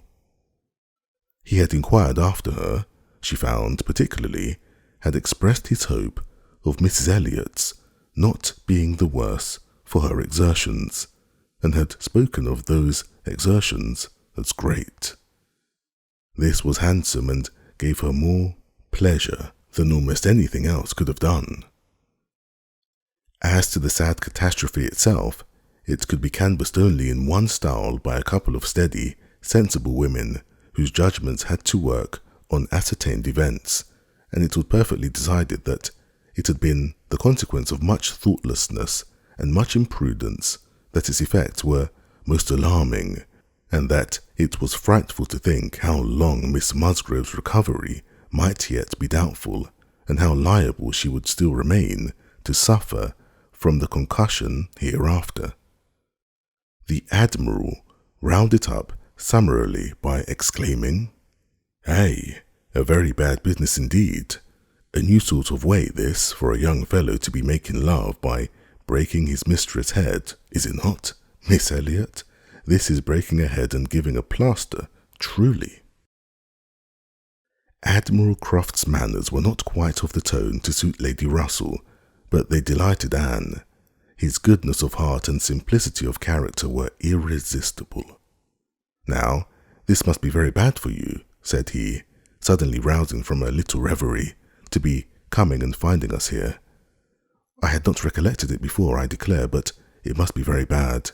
But now, do not stand upon ceremony. Get up and go over all the rooms in the house, if you like it." "Another time, sir. I thank you, not now." "Well, whenever it suits you. You can slip in from the shrubbery at any time, and there you will find we keep our umbrellas hanging up by that door. A good place, is it not? But," checking himself, "you will not think it a good place, for yours were always kept in the butler's room." "Aye, so it always is, I believe. One man's ways may be as good as another's, but we all like our own best. And so you must judge for yourself whether it would be better for you to go about the house or not." Anne, finding she might decline it, did so very gratefully. "We have made very few changes either," continued the Admiral after thinking a moment. "Very few. We told you about the laundry door at Uppercross. That has been a very great improvement. The wonder was how any family upon earth could bear with the inconvenience of its opening as it did so long. You will tell Sir Walter what we have done, and that Mr. Shepherd thinks it is the greatest improvement the house ever had. Indeed, I must do ourselves the justice to say that the few alterations we have made have all been very much for the better. My wife should have the credit of them, however.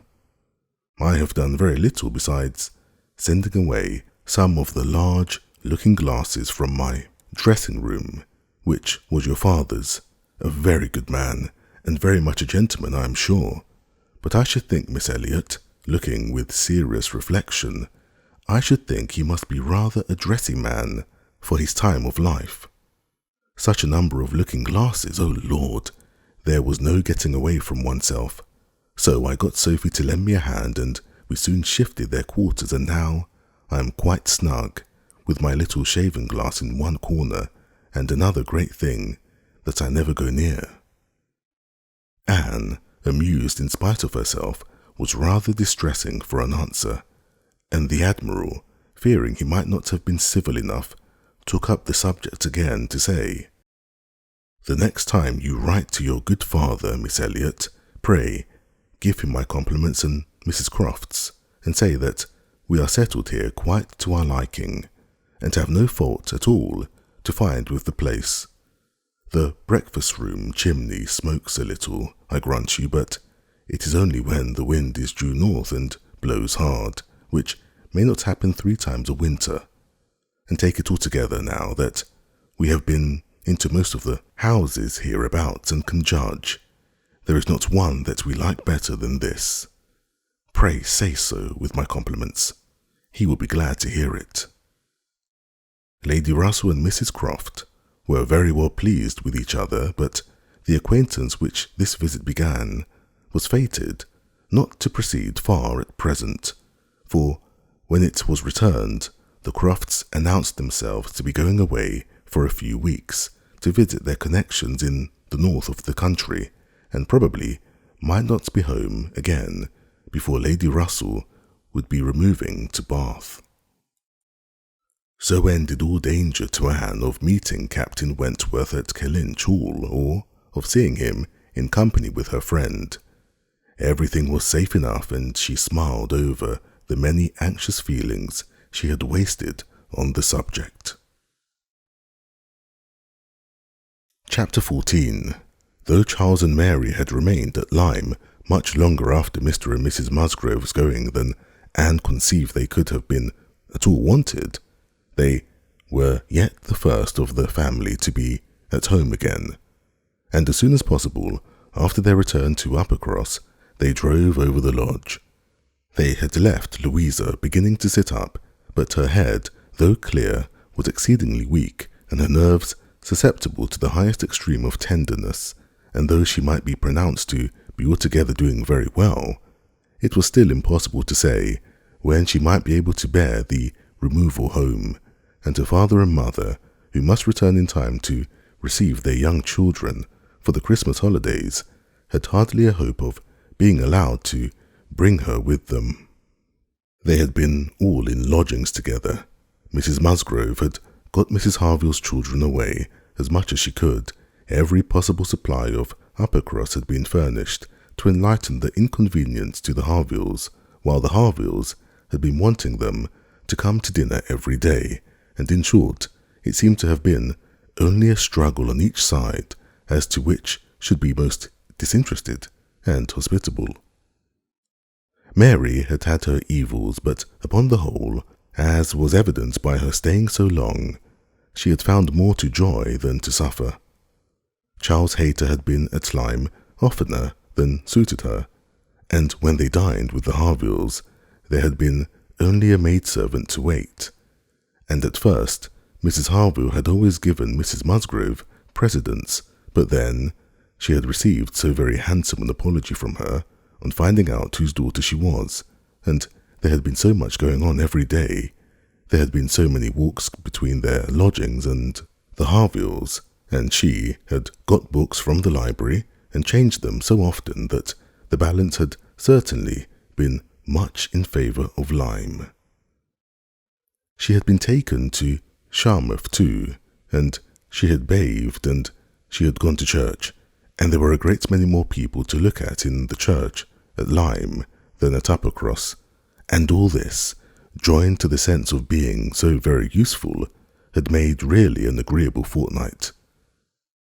Anne inquired after Captain Benwick. Mary's face was clouded directly. Charles laughed. "Oh, Captain Benwick is very well, I believe, but he is a very odd young man. I do not know what he would be at. We asked him to come home with us for a day or two. Charles undertook to give him some shooting, and he seemed quite delighted, and for my part, I thought it was all settled, when behold, on Tuesday night, he made a very awkward sort of excuse. He never shot, and he had been quite misunderstood, and he had promised this and he had promised that, and the end of it was, I found, that he did not mean to come. I suppose he was afraid of finding it dull, but upon my word I should have thought we were lively enough at the cottage for such a heartbroken man as Captain Benwick. Charles laughed again and said, "Now, Mary, you know very well how it really was. It was all your doing," turning to Anne. "He fancied that if you went with us, he would find you close by. He fancied everybody to be living in Uppercross, and when he discovered that Lady Russell lived 3 miles off, his heart failed him, and he had not courage to come. That is the fact, upon my honour. Mary knows it." But Mary did not give in to it very graciously, whether from not considering Captain Benwick entitled by birth and situation to be in love with an Elliot, or from not wanting to believe Anne a greater attraction to Uppercross than herself, must be left to be guessed. Anne's goodwill, however, was not to be lessened by what she heard. She boldly acknowledged herself flattered and continued her inquiries. "Oh, he talks of you," cried Charles, "in such terms." Mary interrupted him. "I declare, Charles, I never heard him mention Anne twice all the time I was there. I declare, Anne, he never talks of you at all." "No," admitted Charles, "I do not know that he ever does, in a general way, but, however, it is a very clear thing that he admires you exceedingly. His head is full of some books that he is reading upon your recommendation, and he wants to talk to you about them. He has found out something or other in one of them which he thinks so. I cannot pretend to remember it, but it was something very fine. I overheard him telling Henrietta all about it, and then Miss Elliot was spoken of in the highest terms. Now, Mary, I declare it was so. I heard it myself, and you were in the other room. Elegance, sweetness, beauty, oh, there is no end of Miss Elliot's charms." "And I'm sure," cried Mary warmly, "it was a very little to his credit, if he did. Miss Harville only died last June. Such a heart is very little worth having. Is it, Lady Russell? I am sure you will agree with me." "I must see Captain Benwick before I decide," said Lady Russell, smiling. "And that you are very likely to do so very soon, I can tell you, ma'am," said Charles. Though he had not nerves for coming away with us and setting off again afterwards to pay a formal visit here, he will make his way over to Kellynch one day by himself. You may depend on it. I told him the distance and the road, and I told him of the church being so very well worth seeing, for, as he has a taste for those sort of things, I thought that would be a good excuse, and he listened with all his understanding and soul, and I am sure from his manner that you will have him calling here soon. So I give you notice, Lady Russell." "Any acquaintance of Anne's will always be welcome to me," was Lady Russell's kind answer. "Oh, as to being Anne's acquaintance," said Mary, "I think he is rather my acquaintance, for I have been seeing him every day this last fortnight. Well, as your joint acquaintance then, I shall be very happy to see Captain Benwick." "You will not find anything very agreeable in him, I assure you, ma'am. He is one of the dullest young men that ever lived. He has walked with me sometimes from one end of the sands to the other without saying a word. He is not at all a well-bred young man. I am sure you will not like him." "There we differ, Mary," said Anne. "I think Lady Russell would like him. I think she would be so much pleased with his mind that she would very soon see no deficiency in his manner." "So do I, Anne," said Charles. "I am sure Lady Russell would like him. He is just Lady Russell's sort. Give him a book, and he will read all day long." "Yes, that he will," exclaimed Mary tauntingly. "He will sit poring over his book, and not know when a person speaks to him, or when one drops one's scissors, or anything that happens. Do you think Lady Russell would like that?" Lady Russell could not help laughing. "Upon my word," said she, "I should not have supposed that my opinion of anyone could have admitted of such difference of conjecture, steady and matter of fact as I may call myself. I have really a curiosity to see the person who can give occasion to such directly opposite notions. I wish he may be induced to call here, and when he does, Mary, you may depend upon hearing my opinion, but I am determined not to judge him beforehand. You will not like him, I will answer for it." Lady Russell began talking of something else. Mary spoke with animation of their meeting, or rather, missing Mr. Elliot so extraordinarily. "He is a man," said Lady Russell, "whom I have no wish to see. His declining to be on cordial terms with the head of his family has left a very strong impression in his disfavour with me." This decision checked Mary's eagerness and stopped her short in the midst of the Elliot countenance. With regard to Captain Wentworth, though Anne hazarded no inquiries, there was voluntary communication sufficient. His spirits had been greatly recovering lately, as might be expected. As Louisa improved, he had improved, and he was now quite a different creature from what he had been the first week. He had not seen Louisa, and was so extremely fearful of any ill consequence to her from an interview that he did not press for it at all, and on the contrary, seemed to have a plan of going away for a week or 10 days till her head was stronger. He had talked of going down to Plymouth for a week and wanted to persuade Captain Benwick to go with him, but as Charles maintained to the last, Captain Benwick seemed much more disposed to ride over to Kellynch. There can be no doubt that Lady Russell and Anne were both occasionally thinking of Captain Benwick from this time. Lady Russell could not hear the doorbell without feeling that it might be his herald, nor could Anne return from any stroll of solitary indulgence in her father's grounds or any visit of charity in the village without wondering whether she might see him or hear of him. Captain Benwick came not, however.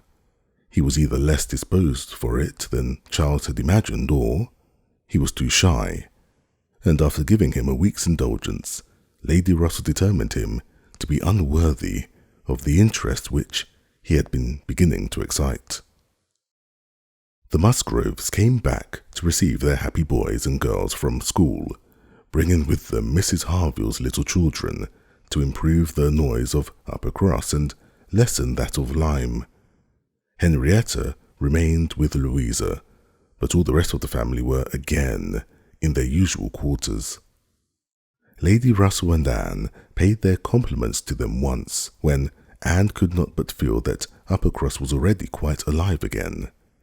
Though neither Henrietta nor Louisa nor Charles Hayter nor Captain Wentworth were there, the room presented as strong a contrast as could be wished to the last state she had seen it in. Immediately surrounding Mrs. Musgrove were the little Harvilles, whom she was sedulously guarding from the tyranny of the two children from the cottage, expressly arrived to amuse them. On one side was a table occupied by some chattering girls, cutting up silk and gold paper, and on the other were trestles and trays bending under the weight of brawn and cold pies, where riotous boys were holding high revel. The whole completed by a roaring Christmas fire, which seemed determined to be heard, in spite of all the noise of the others. Charles and Mary also came in, of course, during their visit, and Mr. Musgrove made a point of paying his respects to Lady Russell, and sat down close to her for 10 minutes, talking with a very raised voice, but from the clamour of the children on his knees, generally in vain. It was a fine family peace. Anne, judging from her own temperament, would have deemed such a domestic hurricane a bad restorative of the nerves which Louisa's illness must have so greatly shaken. But Mrs. Musgrove, who got Anne near her on purpose to thank her most cordially again and again for all her attention to them, concluded a short recapitulation of what she had suffered herself by observing, with a happy glance around the room, that after all she had gone through, nothing was so likely to do her good as a little quiet cheerfulness at home. Louisa was now recovering apace. Her mother could even think of her being able to join their party at home before her brothers and sisters went to school again. The Harvilles had promised to come with her and stay at Uppercross whenever she returned. Captain Wentworth was gone, for the present, to see his brother in Shropshire. "I hope I shall remember in future," said Lady Russell as soon as they were reseated in the carriage, "not to call at Uppercross in the Christmas holidays. Everybody has their taste in noises as well as in other matters, and sounds are quite innocuous or most distressing by their sort rather than their quantity." When Lady Russell not long afterwards was entering Bath on a wet afternoon and driving through the long course of streets from the Old Bridge to Camden Place amidst the dash of other carriages, the heavy rumble of carts and drays, the brawling of newspaper men, muffin men and milkmen, and the ceaseless clink of pattens, she made no complaint. No, these were noises which belonged to the winter pleasures. Her spirits rose under their influence, and like Mrs. Musgrove, she was feeling, though not saying, that after being long in the country, nothing could be so good for her as a little quiet cheerfulness. Anne did not share these feelings.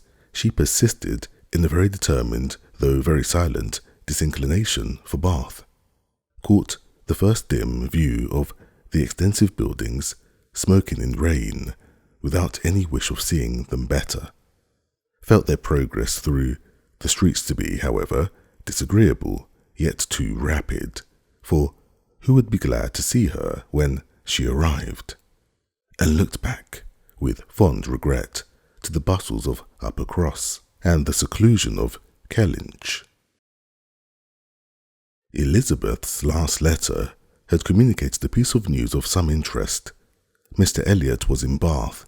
He had called in Camden Place, had called a second time, a third, had been pointedly attentive.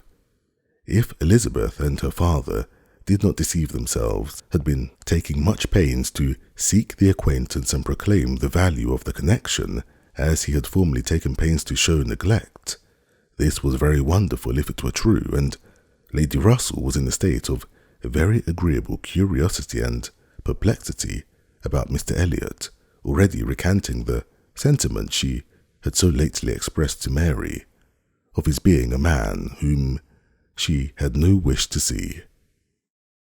She had a great wish to see him. If he really sought to reconcile himself like a dutiful branch, he must be forgiven for having dismembered himself from the paternal tree. Anne was not animated to an equal pitch by the circumstance, but she felt that she would rather see Mr. Elliot again than not, which was more than she could say for many other persons in Bath. She was put down in Camden Place, and Lady Russell then drove to her own lodgings in Rivers Street. Chapter 15. Sir Walter had taken a very good house in Camden Place, a lofty, dignified situation, such as becomes a man of consequence, and both he and Elizabeth were settled there, much to their satisfaction. Anne entered it with a sinking heart, anticipating an imprisonment of many months, and anxiously saying to herself, "Oh, when shall I leave you again?" A degree of unexpected cordiality, however, in the welcome she received, did her good. Her father and sister were glad to see her, for the sake of showing her the house and furniture, and met her with kindness. Her making a fourth, when they sat down to dinner, was noticed as an advantage. Mrs. Clay was very pleasant and very smiling, but her courtesies and smiles were more a matter of course. Anne had always felt that she would pretend what was proper on her arrival, but the complaisance of the others was unlooked for. They were evidently in excellent spirits, and she was soon to listen to the causes. They had no inclination to listen to her after laying out for some compliments of being deeply regretted in their old neighbourhood, which Anne could not pay. They had only a few faint inquiries to make before the talk must be all their own. Uppercross excited no interest, Kellynch very little. It was all Bath. They had the pleasure of assuring her that Bath more than answered their expectations in every respect. Their house was undoubtedly the best in Camden Place. Their drawing rooms had many decided advantages over all the others which they had either seen or heard of, and the superiority was not less in the style of the fitting up or the taste of furniture. Their acquaintances was exceedingly sought after. Everybody was wanting to visit them. They had drawn back from many introductions and still were perpetually having cards left by people of whom they knew nothing. Here were funds of enjoyment. Could Anne wonder that her father and sister were happy? She might not wonder, but she might sigh, and her father should feel no degradation in his change, should see nothing to regret in the duties and dignity of the resident landholder, should find so much to be vain of the littlenesses of the town, and she must sigh and smile and wonder too, as Elizabeth threw open the folding doors and walked with exultation from one drawing room to the other, boasting of their space at the possibility of that woman who had been mistress of Kellynch Hall, finding extent to be proud of between two walls, perhaps 30 feet asunder. But this was not all which they had to make them happy. They had Mr. Elliot too. Anne had a great deal to hear of Mr. Elliot. He was not only pardoned, they were delighted with him. He had been in Bath about a fortnight. He had passed through Bath in November in his way to London, when the intelligence of Sir Walter's being settled there had of course reached him, though only 24 hours in the place, but he had not been able to avail himself of it. But he had now been a fortnight in Bath, and his first object on arriving had been to leave his card in Camden Place, following it up by such assiduous endeavours to meet, and when they did meet, by such great openness of conduct, such readiness to apologize for the past, such solicitude to be received as a relation again, that their former good understanding was completely re-established. They had not a fault to find in him. He had explained away all the appearance of neglect on his own side. It had originated in misapprehension entirely. He had never an idea of throwing himself off. He had feared that he was thrown off, but knew not why, and delicacy had kept him silent. Upon the hint of having spoken disrespectfully or carelessly of the family and the family honours, he was quite indignant. He, who had ever boasted of being an Elliot, and whose feelings as to connection were only too strict to suit the unfeudal tone of the present day, he was astonished indeed, but his character and general conduct must refute it. He could refer Sir Walter to all who knew him, and certainly the pains he had been taking on this, the first opportunity of reconciliation, to be restored to the footing of a relation and heir presumptive, was a strong proof of his opinions on the subject. The circumstances of his marriage, too, were found to admit of much extenuation.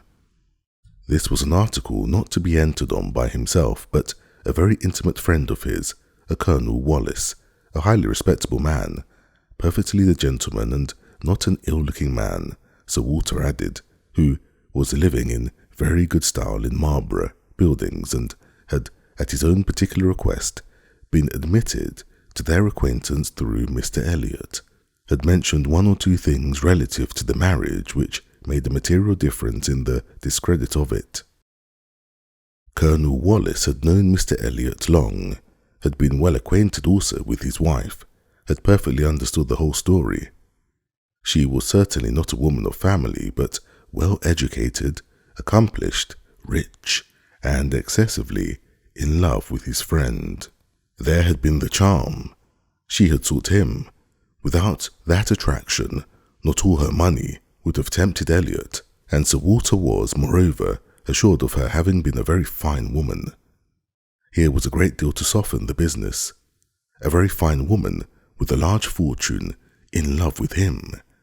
Sir Walter seemed to admit it as complete apology, and though Elizabeth could not see the circumstance in quite so favourable a light, she allowed it to be a great extenuation. Mr. Elliot had called repeatedly, had dined with them once, evidently delighted by the distinction of being asked, for they gave no dinners in general, delighted in short by every proof of cousinly notice, and placing his whole happiness in being on intimate terms in Camden Place. Anne listened, but without quite understanding it. Allowances, large allowances, she knew, must have made for the ideas of those who spoke. She heard it all under embellishment. All that sounded extravagant or irrational in the progress of the reconciliation might have no origin but in the language of the relators. Still, however, she had the sensation of there being something more than immediately appeared in Mr. Elliot's wishing, after an interval of so many years, to be well received by them. In a worldly view, he had nothing to gain by being on terms with Sir Walter, nothing to risk by a state of variance. In all probability he was already the richer of the two, and the Kellynch estate would as surely be his hereafter as the title. A sensible man, and he had looked like a very sensible man, why should it be an object to him? She could only offer one solution. It was, perhaps, for Elizabeth's sake. There might really have been a liking formerly, though convenience and accident had drawn him a different way, and now that he could afford to please himself, he might mean to pay his addresses to her.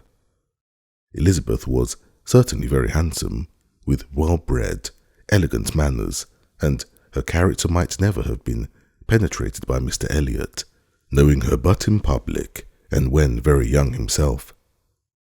How her temper and understanding might bear the investigation of his present keener time of life was another concern, and rather a fearful one.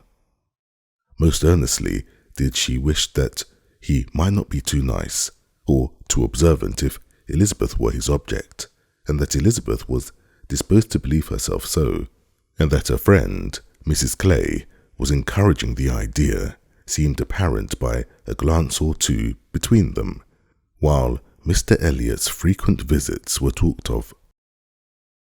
Anne mentioned the glimpses she had had of him at Lyme, but without being much attended to. Oh yes, perhaps it had been Mr. Elliot.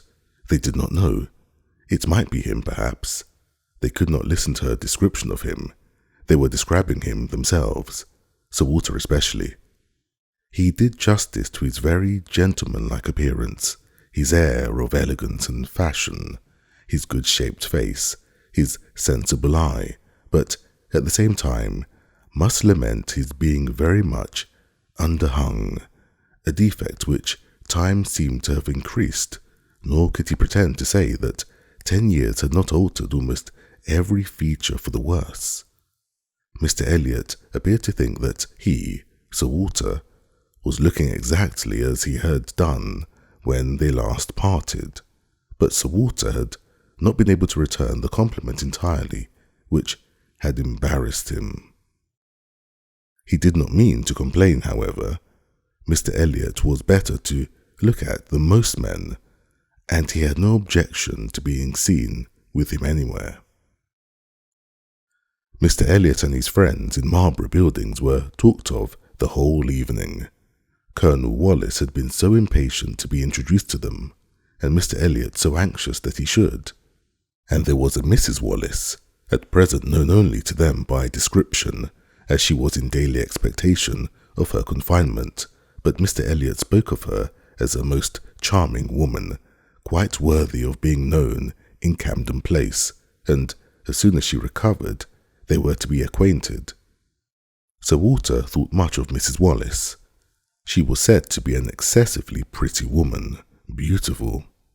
He longed to see her. He hoped she might make some amends for the many very plain faces he was continually passing in the streets. The worst of Bath was the number of his plain women. He did not mean to say that there were no pretty women, but the number of the plain was out of all proportion. He had frequently observed as he walked that one handsome face would be followed by 30 or 35 frights. And once, as he had stood in a shop on Bond Street, he had counted 87 women go by, one after another, without there being a tolerable face among them.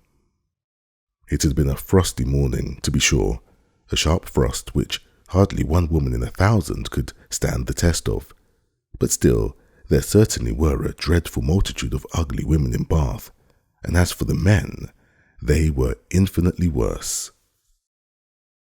Such scarecrows as the streets were full of. It was evident how little the women were used to the sight of anything tolerable, by the effect which a man of decent appearance produced.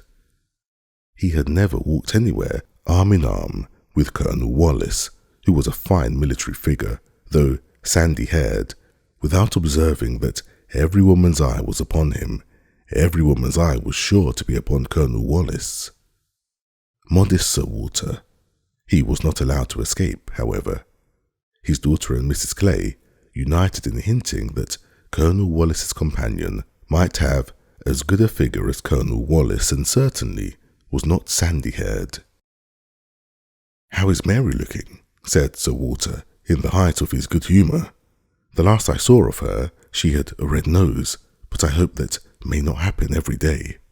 "Oh no, that must have been quite accidental. In general, she has been in very good health and very good looks since Michaelmas. If I thought it would not tempt her to go out in sharp winds and grow coarse, I would send her a new hat and pelisse." Anne was considering whether she should venture to suggest that a gown or a cap would not be liable to any such misuse, when a knock at the door suspended everything. A knock at the door, and so late. It was 10 o'clock. Could it be Mr. Elliot? They knew he was to dine in Lansdowne Crescent. It was possible that he might stop in his way home to ask them how they did. They could think of no one else. Mrs. Clay decidedly thought it Mr. Elliot's knock. Mrs. Clay was right. With all the state which a butler and footboy could give, Mr. Elliot was ushered into the room. In the same way, the very same man, with no difference but of dress. Anne drew a little back while the others received his compliments, and her sister his apologies for calling at so unusual an hour, but he could not be so near without wishing to know that neither she nor her friend had taken cold the day before, which was all as politely done, and was as politely taken as possible, but her part must follow them.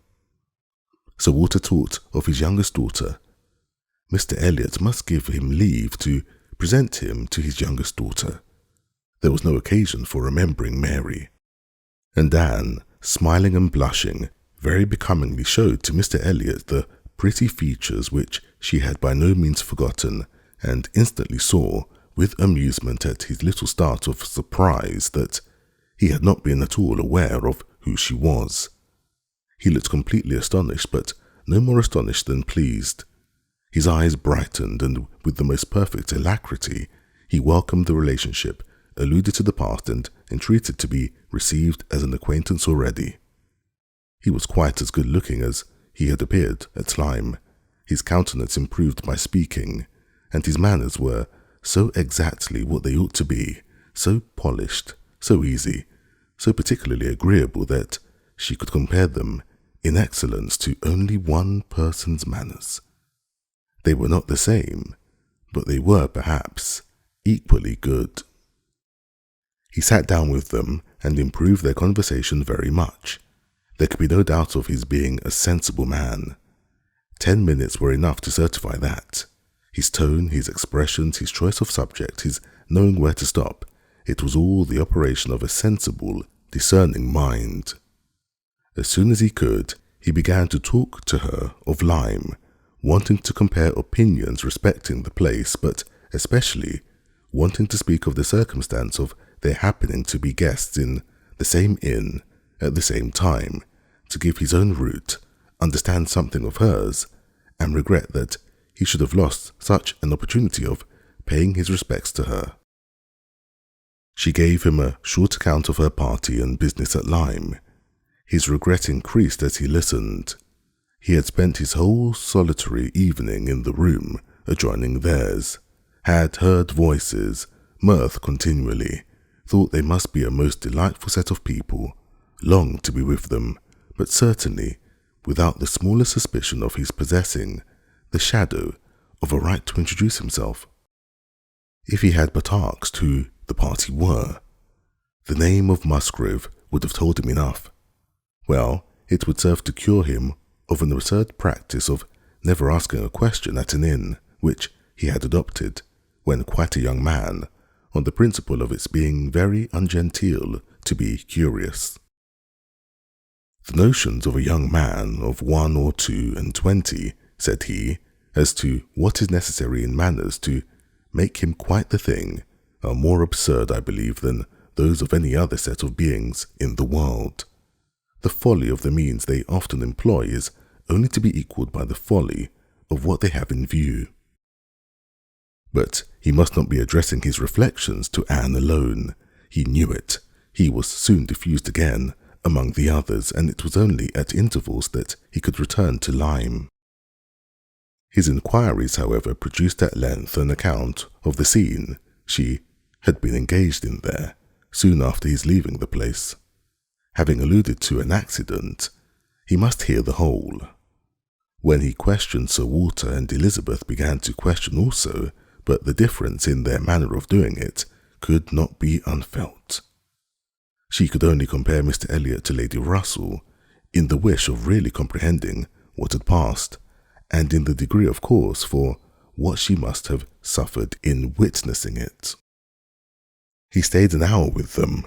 The elegant little clock on the mantelpiece had struck 11 with its silver sounds, and the watchman was beginning to be heard at a distance telling the same tale before Mr. Elliot or any of them seemed to feel that he had been there long.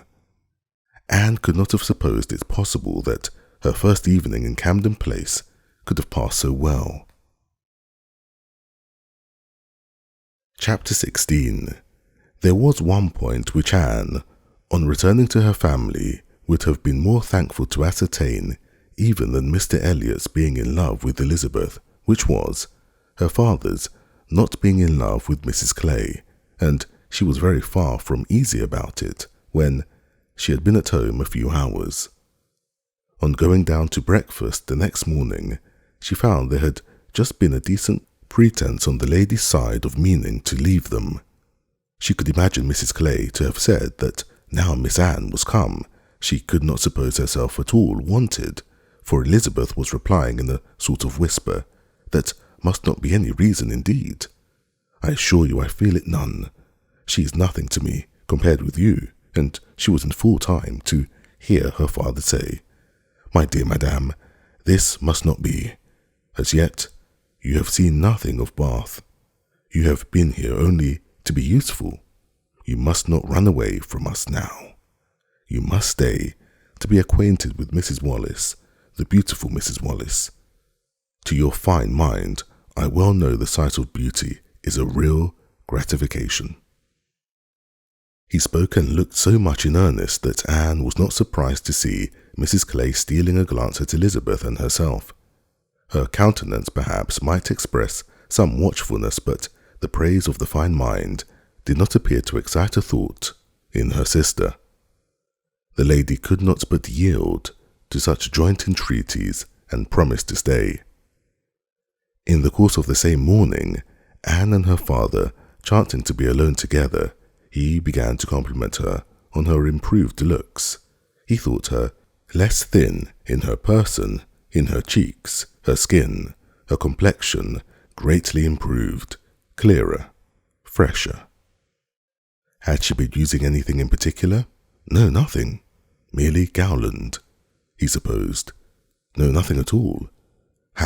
He was surprised at that, and added, Certainly, you cannot do better than to continue as you are.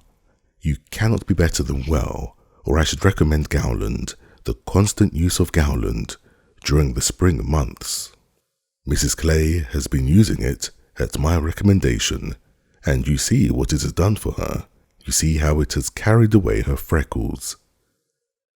If Elizabeth could have but heard this, such personal praise might have struck her, especially as it did not appear to Anne that the freckles were at all lessened. But everything must take its chance. The evil of a marriage would be much diminished if Elizabeth were also to marry. As for herself, she might always command a home with Lady Russell. Lady Russell's composed mind and polite manners were put to some trial on this point in her intercourse in Camden Place.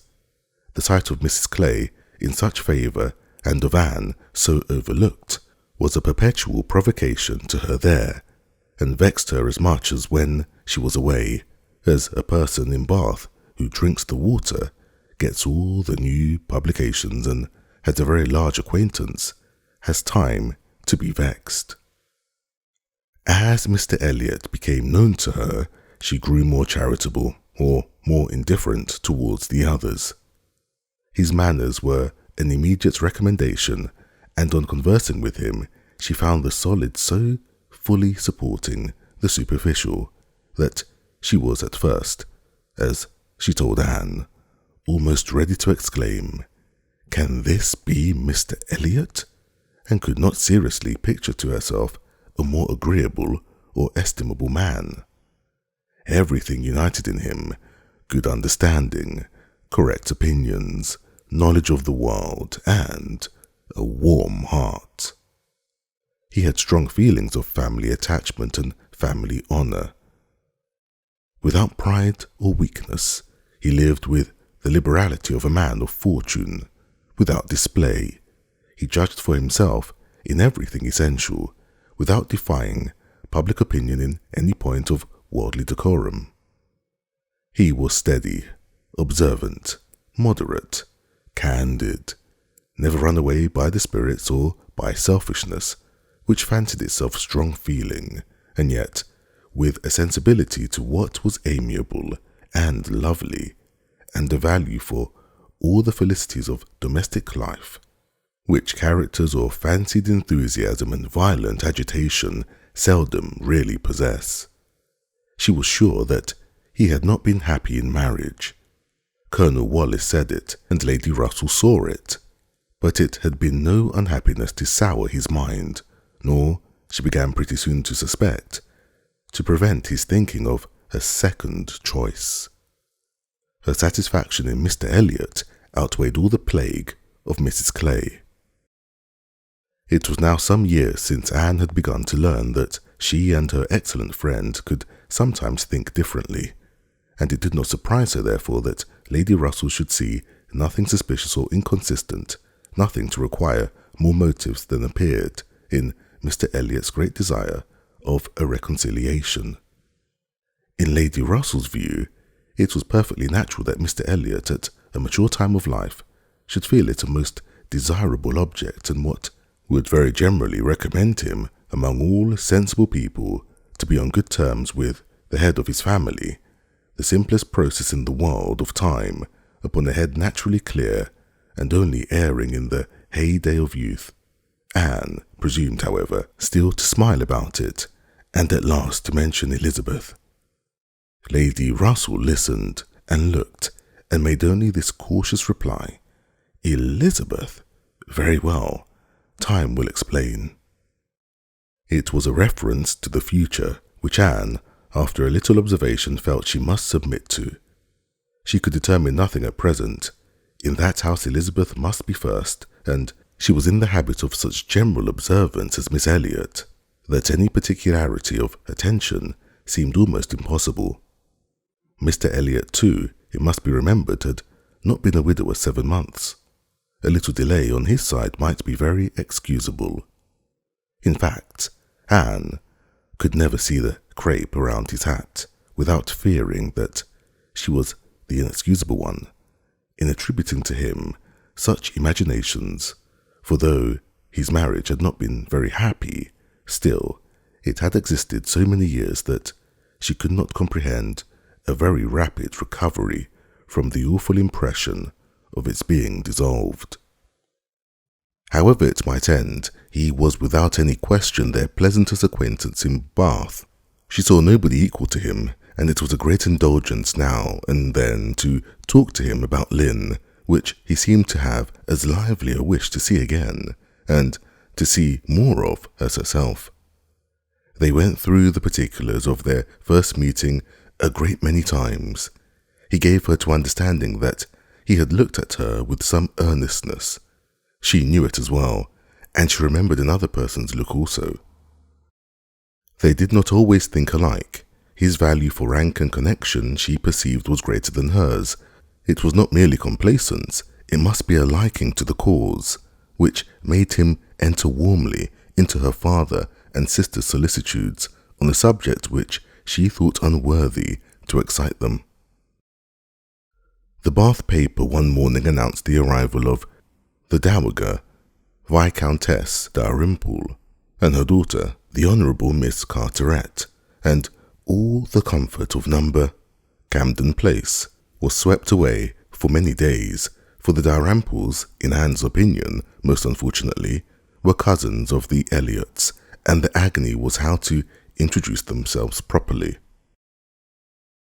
Anne had never seen her father and sister before in contact with nobility, and she must acknowledge herself disappointed. She had hoped better things from their high ideas of their own situation in life, and was reduced to form a wish which she never had foreseen, a wish that they had more pride, for our cousins Lady Dalrymple and Miss Carteret, our cousins, the Dalrymples, sounded in her ears all day long. Sir Walter had once been in company with the late Viscount, but had never seen any of the rest of the family, and the difficulties of the case arose from there having been a suspension of all intercourse by letters of ceremony ever since the death of that said late Viscount, when, in consequence of a dangerous illness of Sir Walter's at the same time, there had been an unlucky omission at Kellynch. No letter of condolence had been sent to Ireland. The neglect had been visited on the head of the sinner, for when poor Lady Elliot died herself, no letter of condolence was received at Kellynch, and consequently there was but too much reason to apprehend that the Dalrymples considered the relationship as closed. How to have this anxious business set to rights and be admitted as cousins again was the question, and it was a question which, in a more rational manner, neither Lady Russell nor Mr. Elliot thought unimportant. Family connections were always worth preserving, good company always worth seeking. Lady Dalrymple had taken a house for 3 months in Laura Place, and would be living in style. She had been at Bath the year before, and Lady Russell had heard her spoken of as a charming woman. It was very desirable that the connection should be renewed, if it could be done, without any compromise of propriety on the side of the Elliots. Sir Walter, however, would choose his own means, and at last wrote a very fine letter of ample explanation, regret, and entreaty to his right honourable cousin. Neither Lady Russell nor Mr. Elliot could admire the letter, but it did all that was wanted in bringing 3 lines of scrawl from Dowager Viscountess Dalrymple and the Honourable Miss Carteret, to be arranged wherever they might be most visible, and our cousins in Laura Place, our cousin Lady Dalrymple and Miss Carteret, were talked of to everybody. Anne was ashamed. Had Lady Dalrymple and her daughter even been very agreeable, she would still have been ashamed of the agitation they created, but they were nothing. There was no superiority of manner, accomplishment, or understanding. Lady Dalrymple had acquired the name of a charming woman because she had a smile and a civil answer for everybody. Miss Carteret, with still less to say, was so plain and so awkward that she would never have been tolerated in Camden Place but for her birth. Lady Russell confessed she had expected something better, but yet it was an acquaintance worth having, and when Anne ventured to speak her opinion of them to Mr. Elliot, he agreed to their being nothing in themselves, but still maintained that, as a family connection, as good company as those who would collect good company around them, they had their value. Anne smiled and said, My idea of good company, Mr. Elliot, is the company of clever, well-informed people who have a great deal of conversation. That is what I call good company." "You are mistaken," he said gently. "That is not good company, that is the best. Good company requires only birth, education, and manners, and with regard to education, is not very nice. Birth and good manners are essential, but a little learning is by no means a dangerous thing in good company. On the contrary, it will do very well." My cousin Anne shakes her head. She is not satisfied. She is fastidious. My dear cousin, sitting down by her, "You have a better right to be fastidious than almost any other woman I know. But will it answer? Will it make you happy? Will it not be wiser to accept the society of those good ladies in Laura Place, and enjoy all the advantages of the connection as far as possible?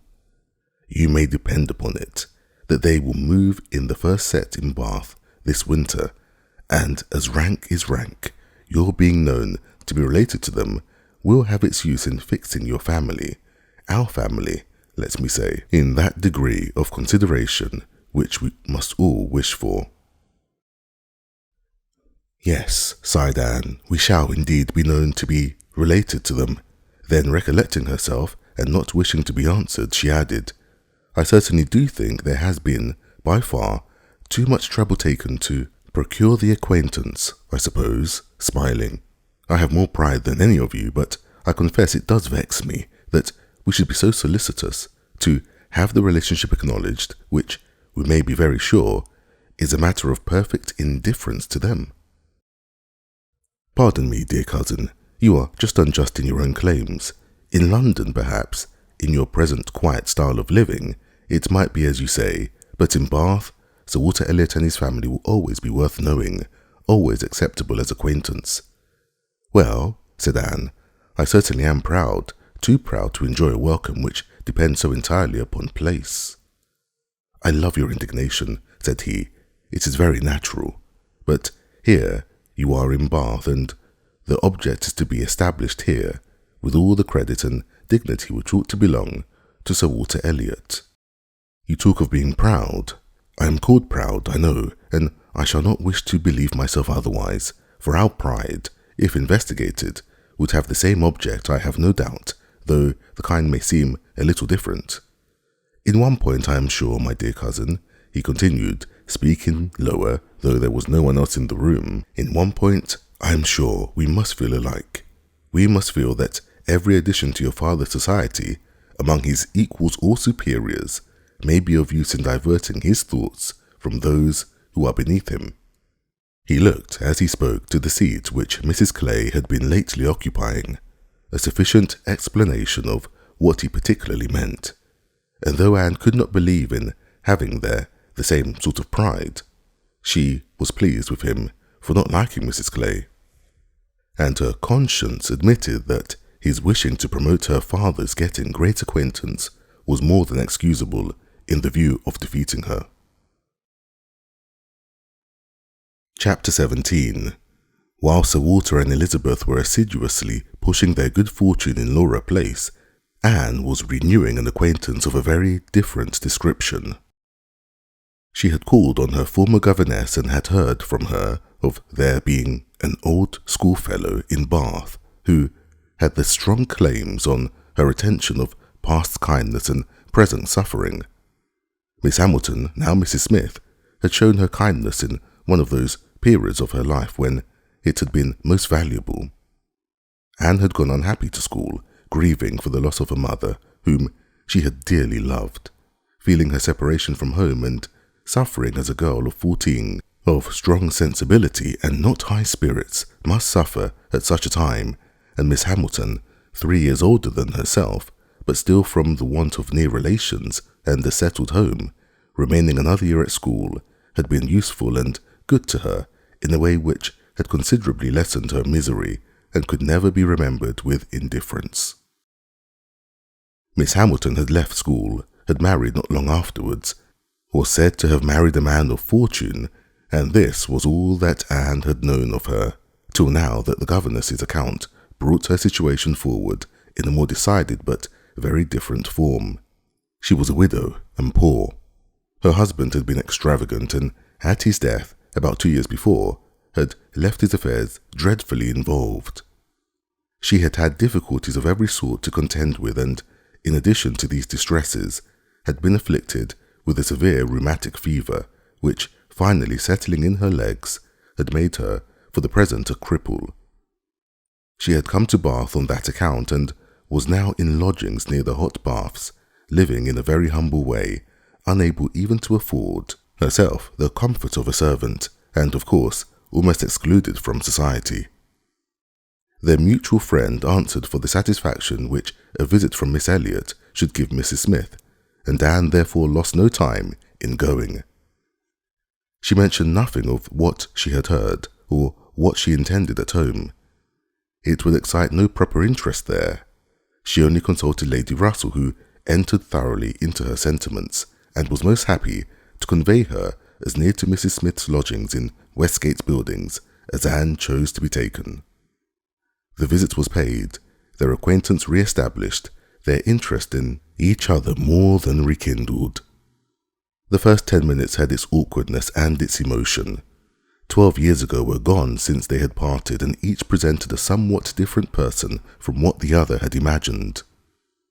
12 years had changed Anne from the blooming, silent, unformed girl of 15 to the elegant little woman of 27, with every beauty except bloom, and with manners as consciously right as they were invariably gentle, and 12 years had transformed the fine-looking, well-grown Miss Hamilton in all the glow of health and confidence of superiority into a poor, infirm, helpless widow receiving the visit of her former protégé as a favour. But all that was uncomfortable in the meeting had soon passed away and left only the interesting charm of remembering former partialities and taking over old times. Anne found in Mrs. Smith the good sense and agreeable manners which she had almost ventured to depend on, and a disposition to converse and be cheerful beyond her expectation. Neither the dissipations of the past, and she had lived very much in the world, nor the restrictions of the present, neither sickness nor sorrow seemed to have closed her heart or ruined her spirits. In the course of a second visit, she talked with great openness, and Anne's astonishment increased. She could scarcely imagine a more cheerless situation in itself than Mrs. Smith's. She had been very fond of her husband. She had buried him. She had been used to affluence. It was gone. She had no child to connect her with life and happiness again, no relations to assist in the arrangement of perplexed affairs, no health to make all the rest supportable. Her accommodations were limited to a noisy parlour and a dark bedroom behind, with no possibility of moving from one to the other without assistance, which there was only one servant in the house to afford, and she never quitted the house but to be conveyed into the warm bath. Yet, in spite of all this, Anne had reason to believe that she had moments only of languor and depression to hours of occupation and enjoyment. How could it be? She watched, observed, reflected, and finally determined that this was not a case of fortitude or of resignation only. A submissive spirit might be patient, a strong understanding would supply resolution, but here was something more. Here was that elasticity of mind, that disposition to be comforted, that power of turning readily from evil to good, and from finding employment which carried her out of herself, which was from nature alone. It was the choicest gift of heaven, and Anne viewed her friend as one of those instances in which, by a merciful appointment, it seems designed to counterbalance almost every other want. There had been a time, Mrs. Smith told her, when her spirits had nearly failed. She could not call herself an invalid now, compared with her state on the first reaching Bath.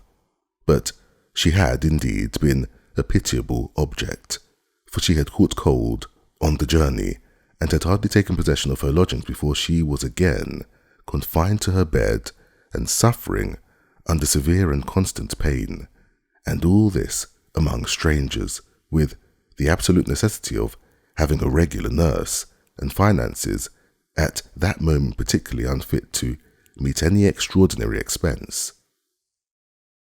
She had weathered it, however, and could truly say that it had done her good.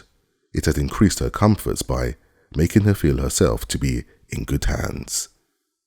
She had seen too much of the world to expect sudden or disinterested attachment anywhere, but her illness had proved to her that her landlady had a character to preserve and would not use her ill, and she had been particularly fortunate in her nurse as a sister of her landlady, a nurse by profession, who had always a home in that house when unemployed, chanced to be at liberty just in time to attend her.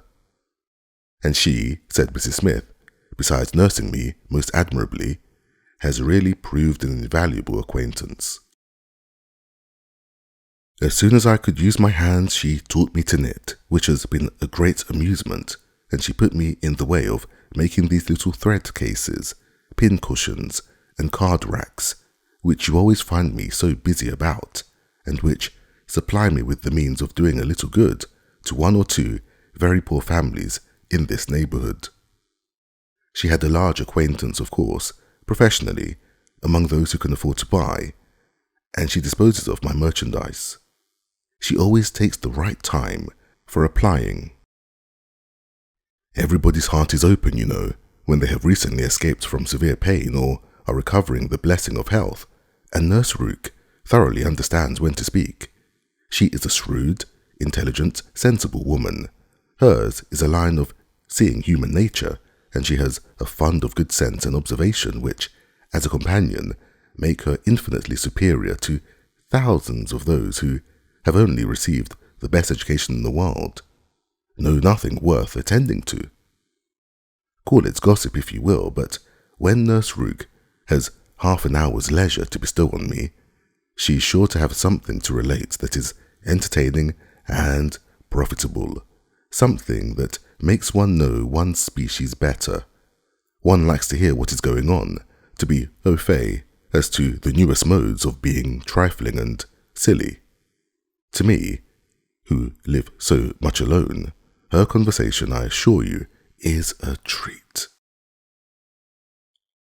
Anne, far from wishing to cavil at the pleasure, replied, I can easily believe it.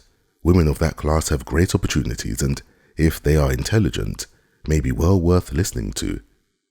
Such varieties of human nature as they are in the habit of witnessing. And as it is not merely in its follies that they are well read, for they see it occasionally under every circumstance that can be most interesting or affecting. What instances must pass before them of ardent, disinterested, self-denying attachment, of heroism, fortitude, patience, resignation, of all the conflicts and all the sacrifices that ennoble us most. A sick chamber may often furnish the worth of volumes. Yes, said Mrs. Smith more doubtingly. Sometimes it may, though I fear its lessons are not often in the elevated style you describe.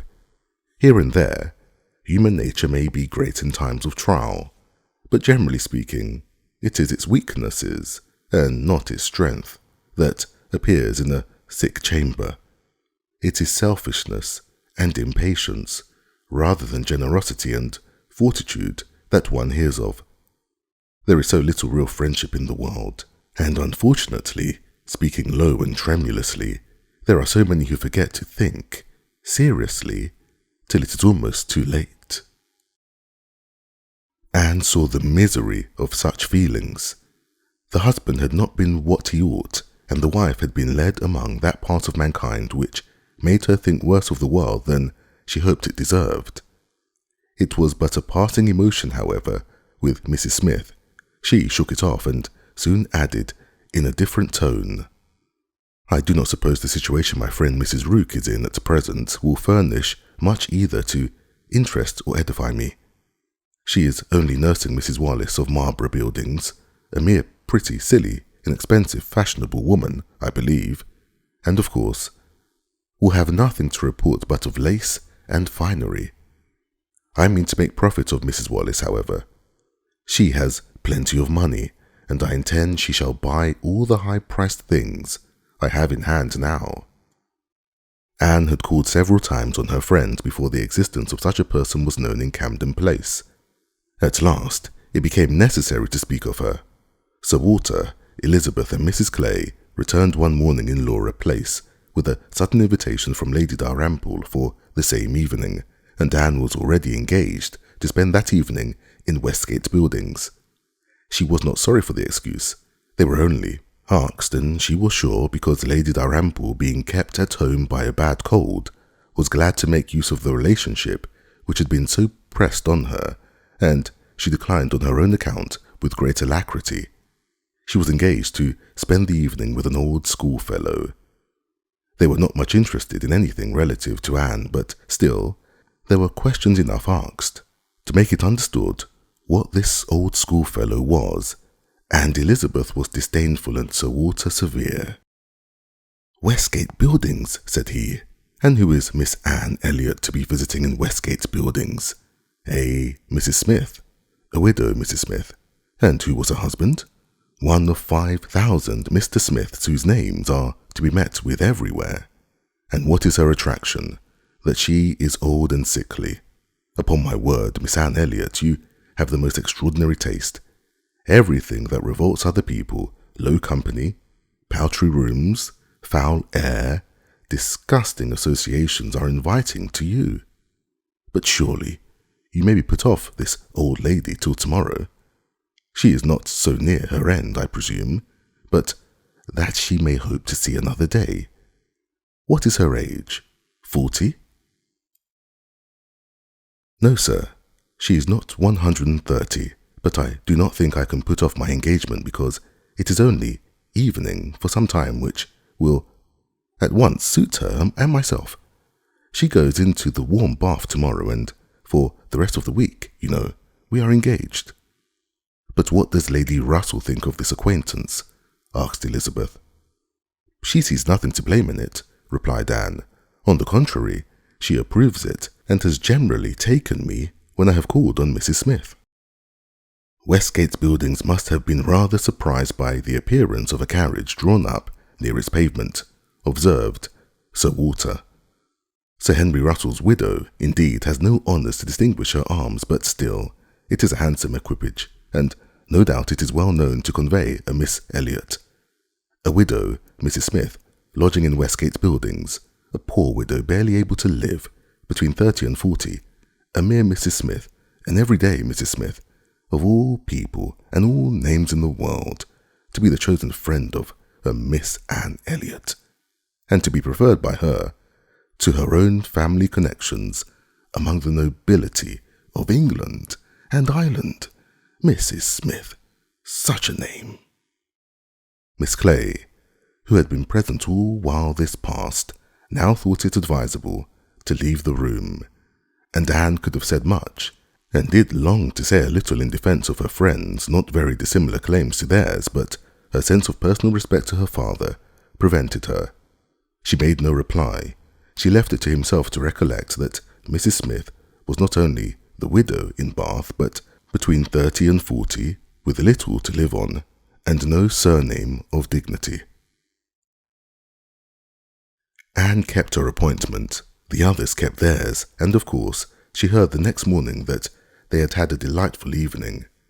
She had been the only one of the set absent, for Sir Walter and Elizabeth had not only been quite at her ladyship's service themselves, but had actually been happy to be employed by her in collecting others, and had been at the trouble of inviting both Lady Russell and Mr. Elliot, and Mr. Elliot had made a point of leaving Colonel Wallis early, and Lady Russell had freshly arranged all her evening engagements in order to wait on her. Anne had the whole history of all that such an evening could supply from Lady Russell. To her, its greatest interest must be in having been very much talked of between her friend and Mr. Elliot, in having been wished for, regretted, and at the same time honoured for staying away in such a cause. Her kind, compassionate visits to this old schoolfellow, sick and reduced, seemed to have quite delighted Mr. Elliot. He thought her a most extraordinary young woman in her temper, manners, mind, a model of female excellence. He could meet even Lady Russell in a discussion of her merits, and Anne could not be given to understand so much by her friend, could not know herself to be so highly rated by a sensible man, without many of those agreeable sensations which her friend meant to create. Lady Russell was now perfectly decided in her opinion of Mr. Elliot. She was as much convinced of his meaning to gain Anne in time as of his deserving her, and was beginning to calculate the number of weeks which would free him from all the remaining restraints of widowhood and leave him at liberty to exert his most open powers of pleasing. She would not speak to Anne with half the certainty she felt on the subject. She would venture on little more than hints of what might be hereafter, of a possible attachment on his side, of the desirableness of the alliance, supposing such an attachment to be real and returned. Anne heard her, and made no violent exclamations. She only smiled, blushed, and gently shook her head. "I am no matchmaker, as you well know," said Lady Russell, being much too well aware of the uncertainty of all human events and calculations. "I mean that if Mr. Elliot should sometime hence pay his addresses to you, and if you should be disposed to accept him, I think there would be every possibility of your being happy together. A most suitable connection, anybody must consider it, but I think it might be a very happy one. Mr. Elliot is an exceedingly agreeable man, and in many respects I think highly of him," said Anne, "but we should not suit." Lady Russell let this pass, and only said in rejoinder, "I own that to be able to regard you as the future mistress of Kellynch, the future Lady Elliot, to look forward to see that you occupy your dear mother's place, succeeding all her rights and all her popularity, as well as to all her virtues, would be the highest possible gratification to me.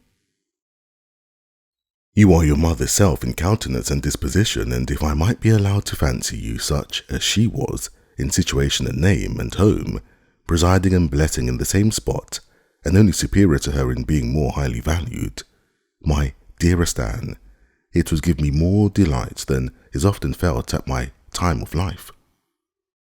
Anne was obliged to turn away, to rise, to walk to a distant table, and, leaning there in pretending employment, try to subdue the feelings this picture excited. For a few moments her imagination and her heart were bewitched. The idea of becoming what her mother had been, of having the precious name of Lady Elliot first revived in herself, of being restored to Kellynch, calling it her home again, her home forever, was a charm which she could not immediately resist. Lady Russell said not another word, willing to leave the matter to its own operation, and believing that, could Mr. Elliot at that moment with propriety have spoken for himself, she believed, in short, what Anne did not believe. The same image of Mr. Elliot speaking for himself brought Anne to composure again. The charm of Kellynch and of Lady Elliot all faded away. She never could accept him, and it was not only that her feelings were still adverse to any man save one, her judgment on a serious consideration of the possibilities of such a case was against Mr. Elliot. Though they had now been acquainted a month, she could not be satisfied that she really knew his character, that he was a sensible man, an agreeable man, that he talked well, professed good opinions, seemed to judge properly, and as a man of principle, this was all clear enough. He certainly knew what was right, nor could she fix on any one article of moral duty evidently transgressed, but yet she would have been afraid to answer for his conduct. She distrusted the past, if not the present. The names which occasionally dropped of former associates, the allusions of former practices and pursuits, suggested suspicions not favourable of what he had been. She saw that there had been bad habits, that Sunday travelling had been a common thing, that there had been a period of his life, and probably not a short one, when he had been, at least, careless in all serious matters, and though he might now think very differently, who could answer for the true sentiments of a clever, cautious man grown old enough to appreciate a fair character? How could it ever be ascertained that his mind was truly cleansed? Mr. Elliot was rational, discreet, polished, but he was not open. There was never any burst of feeling, any warmth of indignation or delight at the evil or good of others. This to Anne was a decided imperfection. Her early impressions were incurable. She prized the frank, the open-hearted, the eager character beyond all others. Warmth and enthusiasm did captivate her still. She felt that she could so much more depend upon the sincerity of those who sometimes looked or said a careless or a hasty thing, than of those whose presence of mind never varied, whose tongue never slipped. Mr. Elliot was too generally agreeable. Various as were the tempers in her father's house, he pleased them all. He endured too well, stood too well with everybody. He had spoken with her, to some degree, of openness of Mrs. Clay, had appeared completely to see what Mrs. Clay was about and to hold her in contempt, and yet Mrs. Clay found him as agreeable as anybody. Lady Russell saw either less or more than her young friend, for she saw nothing to excite distrust. She could not imagine a man more exactly what he ought to be than Mr. Elliot, nor did she ever enjoy a sweeter feeling than the hope of seeing him receive the hand of her beloved Anne in Kellynch Church in the course of the following autumn.